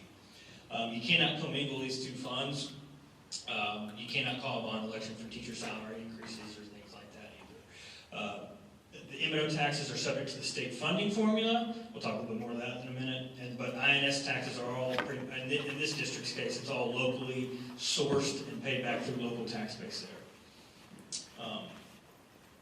And they're all based upon, when I start talking about tax rates, it's based on a per $100 valuation. So whatever value of property you receive from the central appraisal district, divide it by 100 and multiply it by the point tax rate to get how much you can go back in taxes. And you'll see examples of that in a minute. So just a understanding of looking at these two tax rates, The M&O tax rate, real quick, about 75% of all money that's used to run and operate every budget in the state of Texas, the average is 75% of that money is going towards paying teacher salaries, administration costs, maintenance workers, coaching stipends, student resource officers. This is a people business, and that is just the average across the state of Texas. There are higher percentages in certain districts and lower in some, but the state average is about 75%. So that leaves 25% of all remaining money for every school district's budget that they get every year to be used towards curriculum, gas for school buses, electric bill, insurance costs, and maintenance. And this is by design. The school board no longer has any control over the maintenance and operations tax rate. They used to, but no longer. The state now controls it. But they do have control over the INS tax rate through local bond elections there. So just understand that when we talk about M&O stuff, the state decides that for you. We'll talk a little bit about that later, though, in a minute. Some school funding changes that's happened over the last couple of years. What we're operating under now is the House Bill 3, or excuse me, the new House Bill 2, I guess is what it's called, Senate Bill 2, that happened back in this last legislative session. There's no new funding for basic allotment, which means the state has given some more money, but they dictate where that money goes. It's gone in this last session to teacher salary increases that have happened. You know, the school that receives those money cannot all of a sudden siphon off a certain portion to go towards anything else. It has to be used for specific purposes. And that's once again the state deciding kind of where that money goes through those bills that have been passed. Tax rate compression, so this is important. Back before 2005, school districts could levy all the way up to $1.50 per $100 value of their tax base to generate revenues on just the M&O tax rate. So from the beginning, since schools have been incorporated to 2005, they would levy, most of, not all, but a vast majority would levy off the $1.50. But as property values have increased over time, school districts maybe did not need $1.50 to operate. Maybe they needed a little bit less. Maybe they needed about $1.45. So what school districts would do back then is that they would generate money from the M&O, and they would had $1.50, but they really only needed $1.45. And maybe that difference of 5 cents they would set aside. It maybe be $100,000, maybe it's $200,000, and they would set that aside year and year, over and over, until it became a large enough pool of money, and then they would go out and build something, right? That's how they went. They went the pay-as-you-go model to address their facility concerns. As it relates to the INS, most schools weren't calling bonds for INS purposes because they could do this pay-as-you-go model. But there were some other districts, Hereford not being one of those, but the state legislature noticed that fund balances had started to balloon, and that they considered that kind of hoarding of taxpayer dollars. So they wanted to end that, and the way they went about doing that is by compressing down that M&O tax rate from $1.50 to $1.04 in 2 years. So every school district had to adopt this model to get down by 2007 $1.04. So what you've seen from that point in time is that they've taken away one of the opportunities to address these high capital costs of facilities out of the budget. Now they're asking, hey, the state will help you on your budget, but when you want to address your facilities, you will go to your community and ask them each and every time if they support that or not. And I agree that I would like to have a say in kind of where my tax dollars go to for those types of projects, and the INS tax rate is the way to address that. They started compressing the tax rate again. So we were back at $1, we were still at $1.04 in 2018. It's now been compressed down twice. It went from $1.04 in 2018 to 97 cents in 2022. And with the most recent passing of the VADER, it moved from 70 cents to 71.22, I believe. So that's really the only way they could ever increase that is through voter-approved tax rate elections like y'all just had, and which all passed. Y'all have also adopted a bond in that period of time that was passed back in November of 2018. So you can see the tax rates changed a little bit. It was at 12 cents in 2022, and now it's just a little bit over 9 cents. So just continual compression. As your values and tax base increase, the state is going to keep lowering that tax rate because you can generate more money off of that tax rate as your values increase there too. So all that is to say is that the state dictates what that number is to operate. They give a certain pool of money to every school district, and they say, here's what you're going to set as your tax rate, and you can use the money how we say it, but you cannot go above that unless you want to go ask your voters to ever increase it. But INS portion, the state has no say in that. That money gets to be 100% locally controlled and stay within that community if a bond election does pass. Here's the big factor about the historical stuff with Hereford. If you look at this is assessed valuation. This is your tax base. This determines for every school district how much you can afford in terms of bonding capacity. So back, was about 12 years ago or so, 14 years ago, 13 years ago, the tax base was a little bit over $1 billion. And then since that time, it has doubled all the way up to $2 billion. So you've had a steady increase of about 5% a year on average within the district. And so it's important to see kind of historically how things have gone, but also when we put our modeling together for future debt issuances, we don't even assume that type of growth ever, because you can't just always assume it's going to be there. We assume very, very little growth for a few years, and then we level it off. Don't ever assume that. Now, as you can see, typically, your values have increased and at least have doubled since 2012. And when that happens, for instance, on a bond issuance, say you passed a bond in 2012 for 20 cents, right? Well then, by this year, 2025, it's no longer 20 cents needed to service that debt, it's 10 cents. You need half as much tax rate effect to generate your payments that you need because your tax base has doubled. You have twice as much available money for each tax rate. So even like 1 penny of bond INS tax rate back in 2012 would generate 100,000. Well, now that 1 penny is generating 200,000 in today, in 2025 tax dollars. So we look at those things. You can see the average daily attendance, which is the number of students on average that show up on any given day. You're funded based upon that number, average daily attendance, not by enrollment. Enrollment's always going to be higher, but the state only funds you based upon who shows up on average. The M&O tax rate, you can see that compression we just talked about, and then when the school passed the bond in 2018, they were able to set an INS tax rate in 2019. And as that's gone down, as you can see over time, because your values have increased as well. That's just a visual representation of that last graph. You can see that tax base doubling there and the compression of the M&O tax rate. With a little bit of a spike there in 2019 when that bond passed as well. So just a visual of that last page. Here's a breakdown specifically again, just another visual of M&O. You can see is the vast majority of your tax rate right now, but there's a little bit of bond INS tax rate of 9 cents.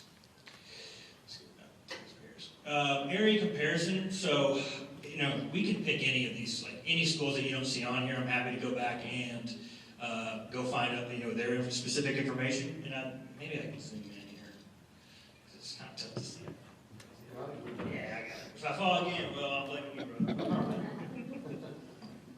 Okay, so we have Plainview, Shallowater, Pampa, Borger, Dumas, Perryton, Canyon, Hereford.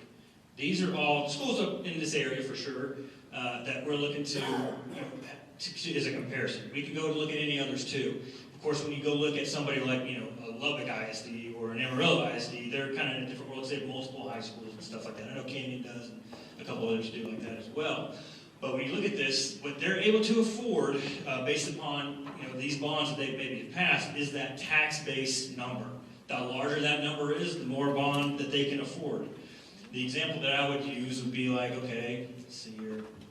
If you compare Pampa or Perryton to Hereford currently, let's say Pampa or Perryton called the same amount of a bond election as Hereford did. Let's say y'all called a $10 million bond election, all three of these schools. It would take Pampa and Perryton double the amount of tax rate to service that $10 million bond.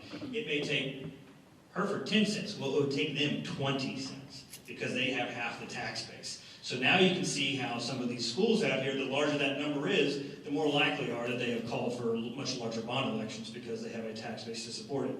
Somebody, when you look at Canyon, they're at $7.7 billion this year.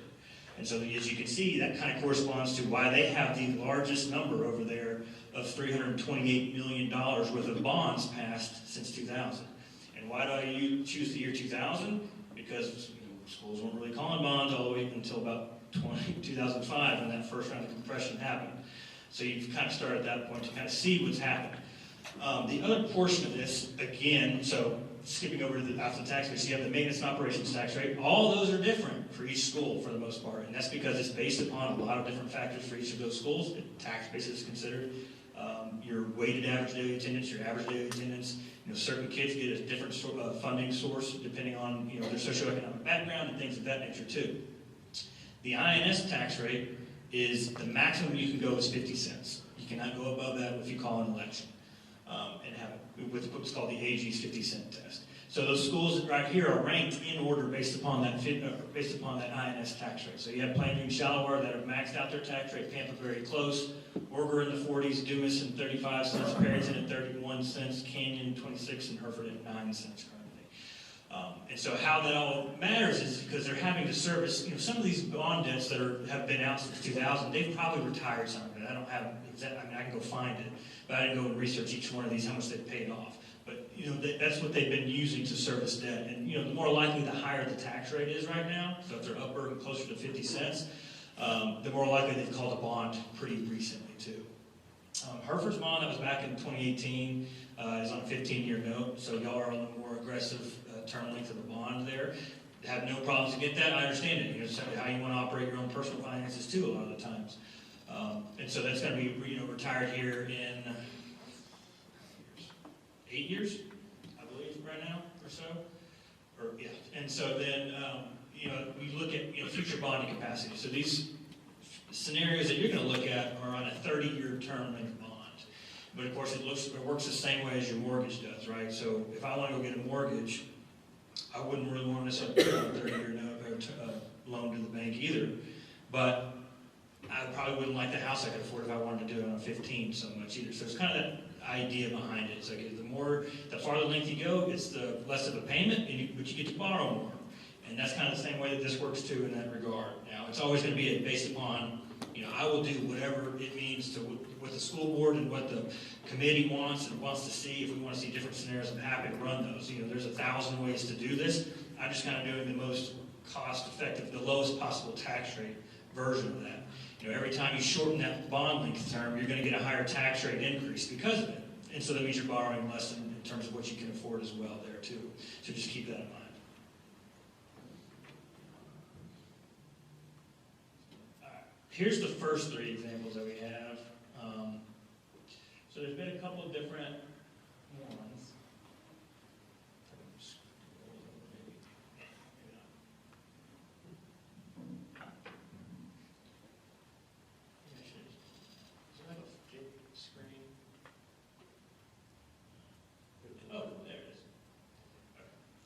So this is about as zoomed in as we can get and see them all 3 of them. So you've all seen this table before. We've kind of put a couple different scenarios out. We have 135 million, 140 million, and 145 million.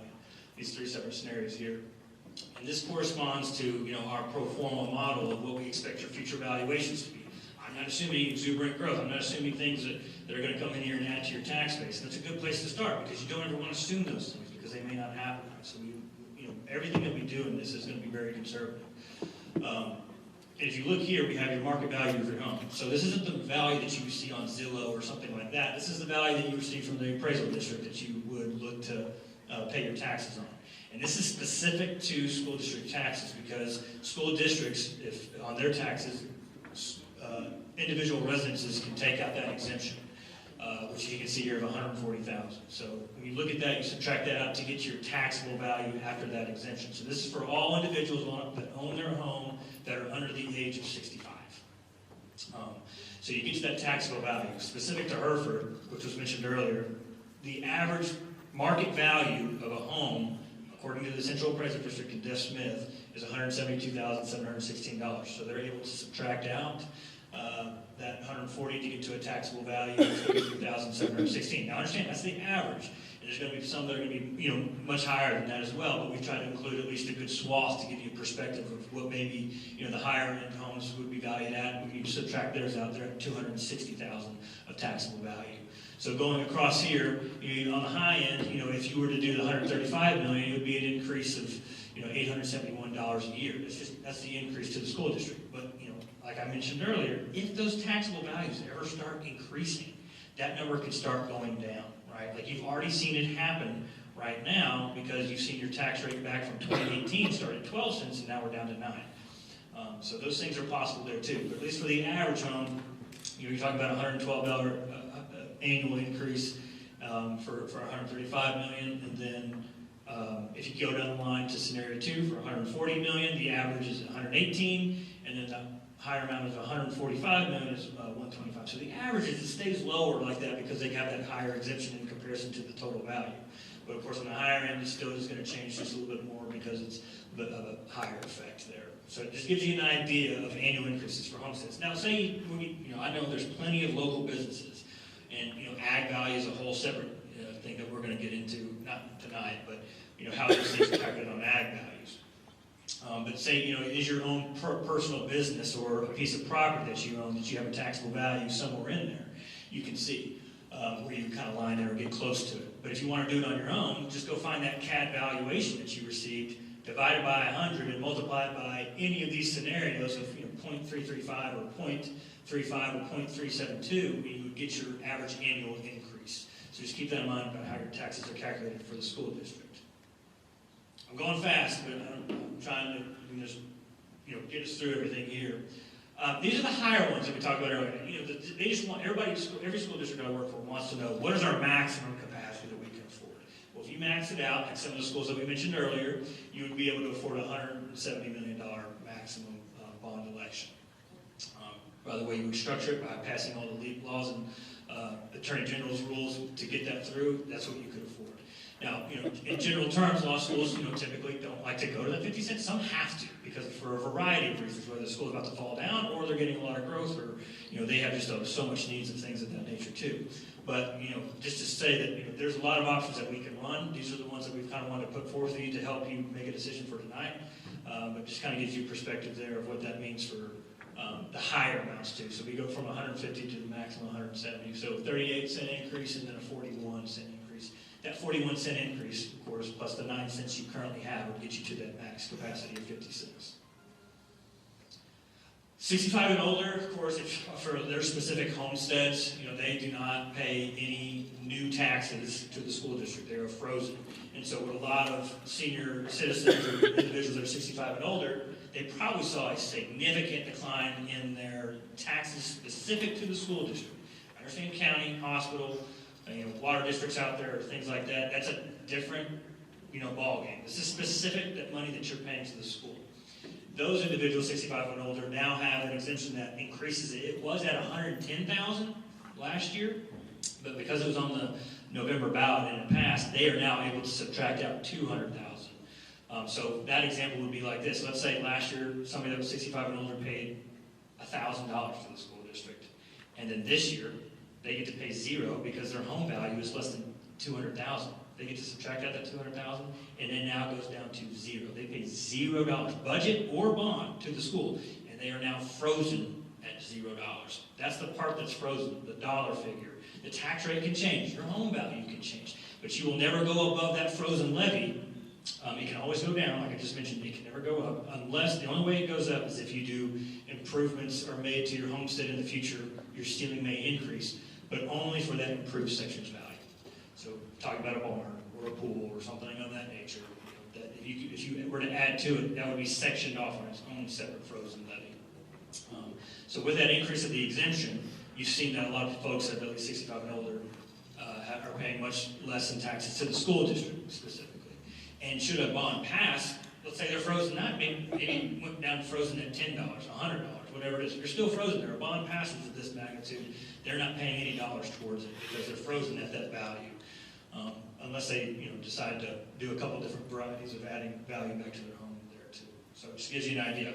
I went fast. Like I said, I could talk a lot about this, but I know y'all have been here a while tonight, and I appreciate y'all kind of listening to me. I'm sure that there's going to be a lot more discussion depending on future meetings and things like this where you'll hear me speak to it. And I'm happy to stick around and answer any questions y'all have, but I know that y'all have been here a while, and I kind of want to be courtesy of y'all's time. So thank y'all for the opportunity to speak to you, and I'll hand it back over to Rob. Any questions? So I think the bottom line, the group that was here last time, I told you I tried to scare them. We used that max number at 170, and we had 100% consensus to keep them going with meetings. So now we backed it off. It's never a good idea to max your credit card, right? What I was really trying to do last time, with respect to the gentleman who left, is we need to make sure we're having serious conversation with the right people so that you all know whether to vote this onto a ballot or not, whether it'll even pass or it's worth the time, right? So what I took away from Jake's presentation is For the average homeowner in Hereford, the average value, it's 10 to 11 bucks, give or take, a month. When you jack it up and you get to that $400,000 value, it's more like 91 bucks instead of 60 something or 70, whatever it is. That's where it really starts to separate. The average homeowner, it's only going to be a couple bucks a month difference. When you try to go out and communicate to your peers in this community that other value for a $400,000 home, you're going to have to think a little harder on that, right? Because it's a little different. So I want to make sure everybody understands that. Even with that conversation, this group went 100% to keep going with the conversation. So, and Dr. Carter, you may want to chime in just a second. So now, I want to tell you, we've only put together one budget option for this meeting, for this bond cycle. We might be able to do some scrambling in another week if you give us additional homework. But when we talked about it, and I think some of you were here last meeting, when we talked about it, people were talking about a whole new campus, right? They were talking about, let's go for the $170 million to get a whole new campus in a whole new spot, which brought up conversations. What about the triple gym? What about all the stuff we've already built? CTE buildings are great. What about all that? So I think we've reverted, right, in order to, I think the district has said, let's see what we can do on that space to keep use of those buildings, right? There was a gentleman in here in the last meeting, and you all might know him. I don't know any of you, I'm sorry. But he was a site superintendent, works for a construction company that's doing some $300 million building right now. Yeah. You remember him? Yeah, right. Okay, he came, I want to be as transparent as possible as the district has ordered us to be. He came up and he said, you better be using $500 a foot or more. He doesn't work for us or with us. So we had a meeting and we talked about how to come up with budgets, because you got to have a budget in order to figure out what number you want to pick, right? So we were between 500 and 550. Gallagher, we work for this committee as much as we work for the district. If you vote to move forward with this today, right, our job is to help you keep the promises you're making to this community. Because if you raise your hand, you're asking people to raise their taxes, but it's for a specific reason. Our job is to help you keep the promise. We want a new school that will be functional over there with a good maintenance plan. Whatever it might be, our job is to help this committee try to keep their promises. So we're between 500 and 550 a foot for the building, as the gentleman said here last time. We took the 550. We're giving you buffer, right? What we don't want you to do is, if you vote to move forward and we choose 500 and it's 501, somebody says, yeah, but we didn't get this, right? So we chose a conservative. We don't get into that. That stays right with the district. We'll bid the jobs out, all transparent when the time comes. But that's the number we use, right? And then we put in soft costs. What soft costs are, let's just take this building right here, for example. Soft costs are the design to build it. You got to pay for that. You got to pay for your permitting. You got to pay for your copies. You got to pay for everything. And if you could take this building and turn it on its side, shake it, and everything that falls out, that's not part of the construction cost. That's what we call soft cost, FF&E, technology, all that kind of stuff. So we took the cost per square foot, we add soft costs on it, and assumed a number to be conservative so you keep your promises. And then we escalated it 1% per month until we think this thing could bid. So talking about a timeline on construction real quick, just so you know the answers. If you voted tonight to recommend this to the board, and then we go in a week or two and you recommend it to the board and the board says we accept your recommendation, we're calling a bond. That election will happen in May. Then you have to canvass the votes. There has to be a period of time that you can't do anything to wait and see if the election is contested, right? And then you canvass the votes, and then they don't sell those bonds until Jake wins. If you were to pass in May, you'd be selling the first portion in late July, early August. Okay. So they're not selling bonds until July, early August. If they sold them all at first, that's the first time you could even start to bid anything. But it'll take how long to design? About a year to design a high school, especially as complicated as that. We got to figure out where the kids are going to be during this work, how to keep them safe, all of that stuff. So it takes a while to get that plan together. So you're not bidding this job for, I'm guessing, 16 months. 14 to 16 months from now. So we're adding a % per month escalation because that first chart showed it's always going up. We're trying to figure out where it's going to be so you keep your promises. Does that make sense? And I can get deeper in the weeds with that if anybody wants to after the meeting. So what we did is we budgeted for the high school and some additional, but the high school in its current area, however it gets designed later, whatever the renderings look like, ended up being 156,000 square feet. Okay.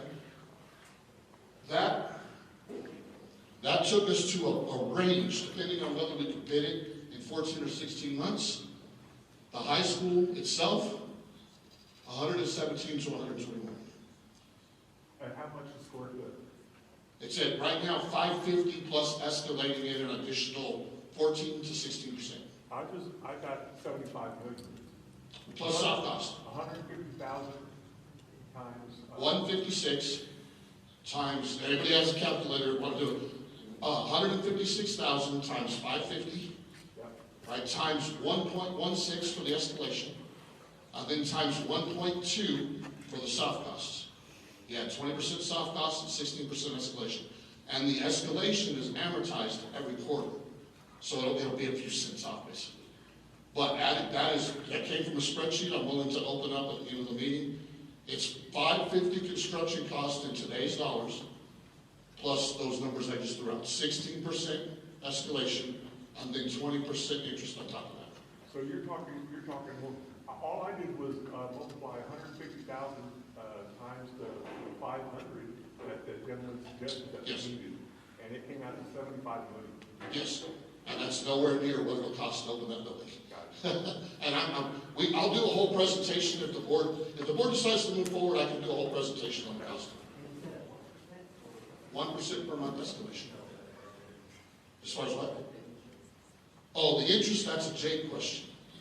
The question is just specific about what interest rate are we looking at? Yes. Okay, so the interest rates right now for that term length of bond, they're subject to change.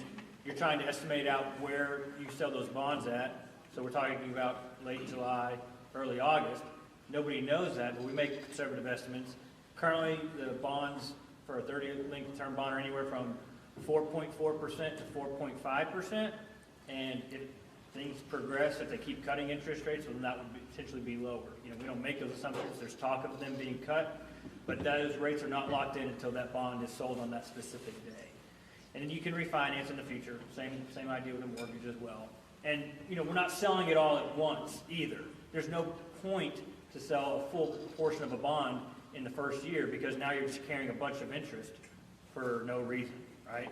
So we're going to fund at least how long do they need and how much they, this is where we get with the architect and the construction management firm to figure out how much they need to get through at least the design phase. And then we start, when bidding starts coming due and, more expensive invoices start coming in, we start selling bigger portions of it at that time too.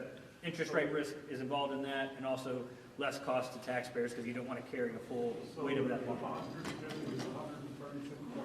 No, this is what, so after a meeting with Teresa, with Courtney, Dr. Carter, he had been talking all along, Dr. Carter, if you want to speak to it, he had said all along, and we're going to do anything on one safe rooms for the kiddos at all campuses.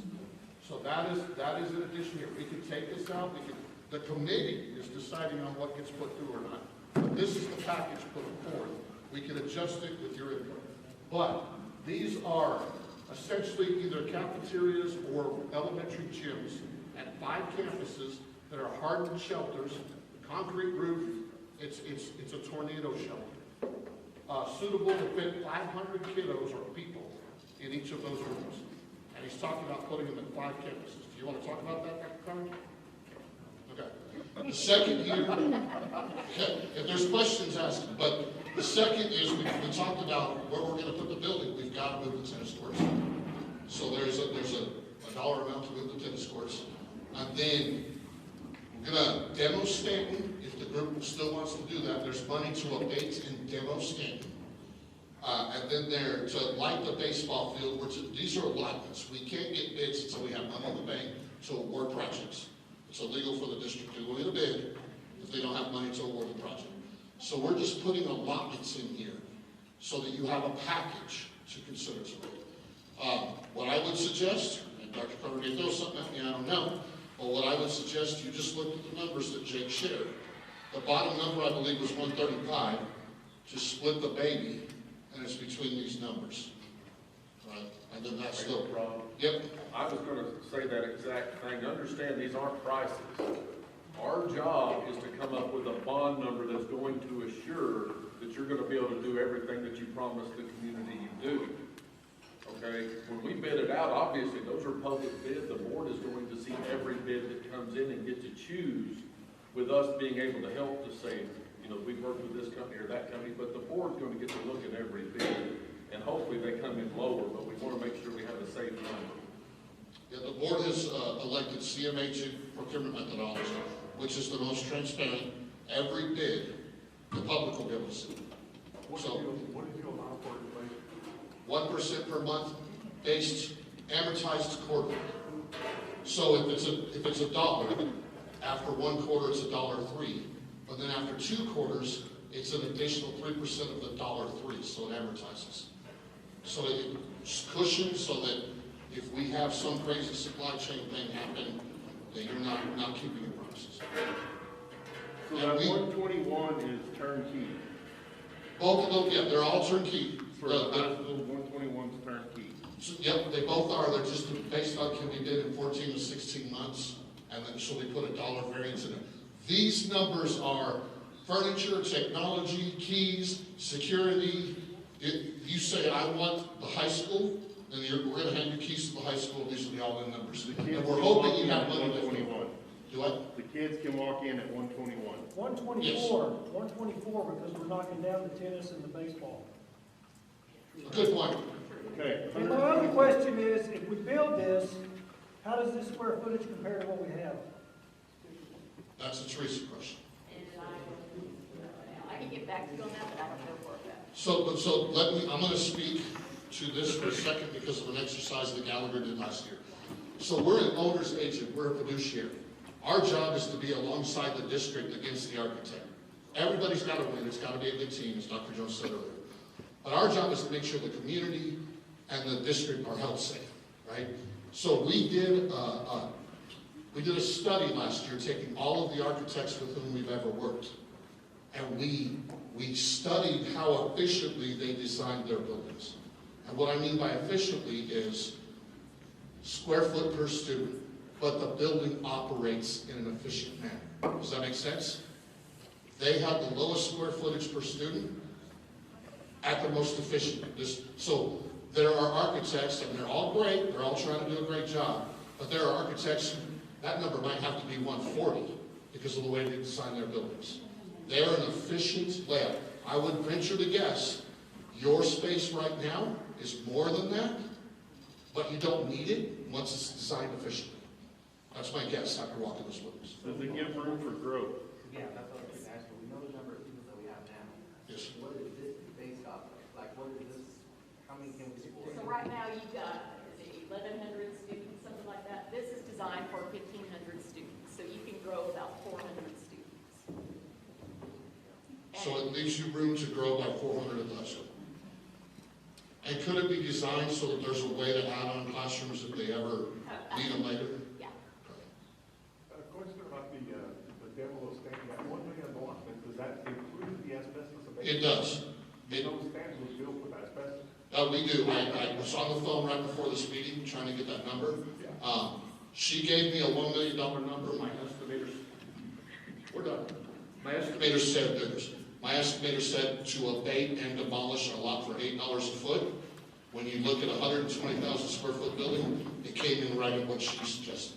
And what is the timeline on building? Do you have one yet? Yeah, so a timeline would be, I would assume that if the bond were to pass, it is possible for the board to use fund balance to get design started and start doing your geotech and all that stuff that has to be done, your consultants.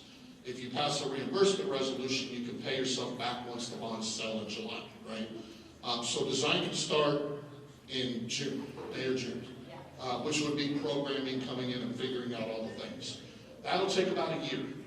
After a year, they provide us the 100% CD set, and then we write a bid specifications book, and we put it out to bid locally. So that usually takes about 2 months before you award contracts. So you're looking at about 14 months before we could break ground from, well, probably 15 months before we could break ground after the bond passes. To build a building like this, I can't answer you. If we're building a standalone high school, I would ask for you all to allot 2 years, 24 months of construction. If you're replacing pieces and parts that are already there, it may have to be done in 2 phases so that we can move kids and be efficient. Is that the plan for the kids to do that, where we could use our CTE building? That's the plan for that, right? Yes. And to answer kind of a little bit with what he's going on, this would have to be at least a 2-phase. So you're looking at building the new building, so that is going to take about 2 years. And then you've got to tear down the old building and then rebuild your parking lot, your site like that. So it's going to be, I would guess, construction alone is probably about 3 years, give or take. Yeah. Plus the year to get it designed with all the engineers, the geotechs, and all that stuff. Would we be able to use the new building while you're tearing down the old? Yes. Yes. Yes. That's the game The plan. students should be in 3 years. And don't get me wrong, parking, and it's not going to be easy. It's not going to be painless. There's going to be smells. There's going to be a lot of dirt, but we're West Texas. We're used to dirt. You know, it's going to be a little bit of growing pains, but it's worth it. The only way to get cleaner is to build at a different location. And that number is going to increase significantly, or we're driving people across town to use a triple gym, right? So to be the best use of your current facilities, we need to allot for probably 4 years before we're done, but kids should be in building in 3 years. Questions, comments, thoughts? Everybody's tired, brain dead. All right. Well, okay, if anybody wants to have a conversation, discussion before we take the vote, I'm going to need help. Can we count how many are in here again? I think we lost a little bit. And then we're not done after this vote. I need y'all for 5 more minutes after this vote. So are we counting? We're counting the people who are going to vote. Not board members, because they're the ones that are going to be receiving the recommendation and making the final vote. Yeah, let's not count the board. Who's all on the board? 2. So 1, 2, 3, 4, 5, 6, 7, 8, 9, 10, 11, 12, 13, 14, 15, 16, 17, 18, 20, 21, 22, 23, 24, 35. Just give it back. 36. 36. Okay. 37. I counted myself. 37. 37. So you're the deciding vote. Oh, yes. Before we vote, I'd just like to say that I understand there's going to be people in the community that are not going to be for the bond and all that, but I think the best thing that we could do is to go ahead and put the bond up and put it on election so that all the city can vote and they can make their meaning clear by the vote. Yes, sir. And to reiterate, this is not a vote to pass a bond. If the board elects to accept your recommendation, they can't even pass a bond. It's simply to give every voter the right to voice whether they want a high school. Yeah, I think putting it on the election is the best way to get the sentiments of the whole town and the people that are going to be paying taxes, that kind of thing. Yep. Any other questions, comments? All right. A show of hands to move forward with this package was called 135. Does everybody think okay with that? No. 140. 140? There's always going to be. I'll just tell you. Okay, good one. First of all, we need 6 safe rooms. 6? Okay. That's gonna escalate that cost. Yep. Plus there's things that you never do think about in this little thing right here that we haven't done yet. That's why the, and I'll just tell you, last time we had a meeting, there was a group back in the back where Derek said we need to just go for 170 and be done with it. And here's the caveat behind that. If you go for 170 and you only spend 140, you don't ever have to buy the other $30,000 or $30 million of bond. Or when something comes up within the 10-year period, you've already got it. It's there, you call it that. So that was their reasoning behind that. But I'm telling you, 140, 145 is probably, with your estimation of that high school, is probably where we need to be. Well, so we have 5 safe rooms. I only had the number 5. I know. So those safe rooms, if you'll divide that out, it's about 2.2 million per safe room. So if you add that on to the 136.5, we're on 138.7. So you are hugging 140. And if we pass a bond and then end up being short by anything, it's gonna come out of fund balance that we can't afford. Either that or the people who voted yes didn't keep their promise. And that's happened before too. Yeah. Well, may I make a suggestion? I know you, but if we're gonna propose a package people vote on, 139,999. It's not 140. Okay. Does 140 sound bad or what? So passing bonds is not easy. You all will have to help throughout this process, communicate all the information you've learned. We've done that before. All right, so the smaller the number, the easier it is. 140 will pass. We passed the 355 the last cycle. 140 can pass, 170 can pass, 135 can pass a little easier. You tell me what number you're proposing. The issue though is, just to be honest, I love Dr. Carter, but you know, when you can account to the public for every cost, I mean, you will, and we've got time to come up with that eventually, but right now with what's on there, you add another safe room, add a little bit more escalation. I mean, I can see maybe the 145, but I think if you jump to 170, there's a whole lot of gap there where the community's gonna think, you're just writing them a blank check to do whatever they want. We don't We hear want that that all the time. You don't want that to ever be said. As a matter of fact, I'm gonna... 169.9. Okay, so I'm gonna try something different. A non-district employee or board member make a motion on the amount. 150? I second that. Let's meet halfway. God dang it, that's not what I want. 149.99. Good God, okay. All right, now, mind you, we're going to have to I mean, we're not just passing 10 million to have money in our pocket. We're gonna have to put some dollars to that. I suppose that you two will allow us the freedom to fill that in and bring it to a future meeting? She wants to make a motion over here. Yes, ma'am. 145. 145? Okay, we got a second for the other. Well, the other, you know, here's, let me say this too. If we ask the board to do 150, we don't have to get that on the ballot until after spring break. Rachel's already told us when the ballot's gonna be ready. So if we could have a little harder budget, which we could get, a little closer numbers, then it might come in 142. Okay, so then what we'll ask is, we're voting on the recommending a bond to the board up to $150 million. You're allowing the board to tweak the 145 to 150 piece. Anybody want to speak against that before we do it? Because that's up to the nomination, but it might end up back at 145. I need to also clarify something real quick. So when the board were to take this recommendation, they have to call the election by a deadline of the 13th. And I think the plan would be the board to meet on the 12th, potentially. And that's when a figure has to be decided to be on the ballot. It cannot change after February 12th. So it's like, that's when it's the drop dead date, because that's submitted to the AG's office and all that. I thought so, but I wasn't going to argue if we had talked to a lawyer. Okay, so this is going to be a vote for authorizing the board to call a bond or recommending they call a bond for this scope with a little tweak for up to $150 million. All those in favor? Keep them up.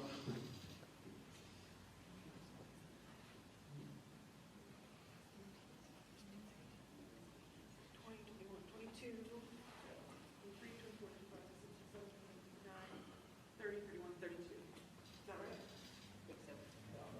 32. That would have been easier to count than. Well, and we had 37? No, the board members weren't here. 39. But No, what- 37, I'm sorry, 37. I was 37. So what is 30, it's some math, where's the math teacher? What percentage is 37 in the 39? 90? 32 to 37. 88? 86? Okay, so we toyed around earlier, I want to make that point. We selected 50 plus 1. They said we could go to 60, 70, 80, it's over 80, as they guessed, right? Very well. So that passes. All right, we've got one more thing we have to do. That recommendation to the board cannot be made by some yahoo from out of town. I'm from Amarillo, but I don't live there anymore, so not close enough. It cannot be made by a board member, and it cannot be made by a school employee. You all need to nominate an individual, hopefully in this room, to make it to the board. Hopefully it's a homeowner and taxpayer in the district. Yes, sir. Maybe and his wife texted and said they couldn't be here tonight, they had something come up. But I'm sure he said he's 100% behind it, but he would probably do the speaking if we asked him to. He was the person who spoke for the PAC, for the favor. Okay, and I would love y'all to speak, but I want a homeowner. If I hope that makes sense. No, we're business owners in the community. I know you are. And you know what? Okay. Any other nominations? Because then I got an idea. No other nominations? When we did the PAC, we talked about a co-chair also. I was. So, oh, I'm sorry. It's. He still isn't under. So I'm going to propose Emilio, and those who know him, let's talk about this while he's not here behind his back, if you don't like it. No, I'm kidding. But really, so I'm going to propose co-chairs, these lovely folks and Emilio, who will present to the school board recommending the calling of the bond with the parameters that you voted on. All those in favor? Okay, let's get a little closer.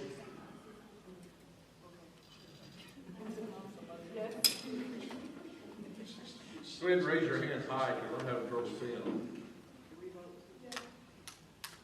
31. Okay, oh, a little tighter. Okay, so we already have your contact information. We'll get with you and see if you want this in presentation or letter format. Board meeting is when? Proposed board meeting? Okay, I'm going to ask everybody to come on the 12th. These people are taxpayers. Some people are not going to like the people who are recommending that their taxes get raised even a little. Support the people who volunteered to read this to the board on the 12th. Please show up. If you have concerns, if you're saying if we need to move forward for this, I would like to see these things. Sign up for public comment, and please make your voice heard that night, because every voice matters. Okay? Questions, comments? Dr. Carter, anything else? Thank you all for coming, we appreciate the comments. If you have questions about anything, come see me, or I'll be happy to just come to the office and visit, if that's all you want to do. All right, thank you all. Thank you all for coming. Good to see you. Joy.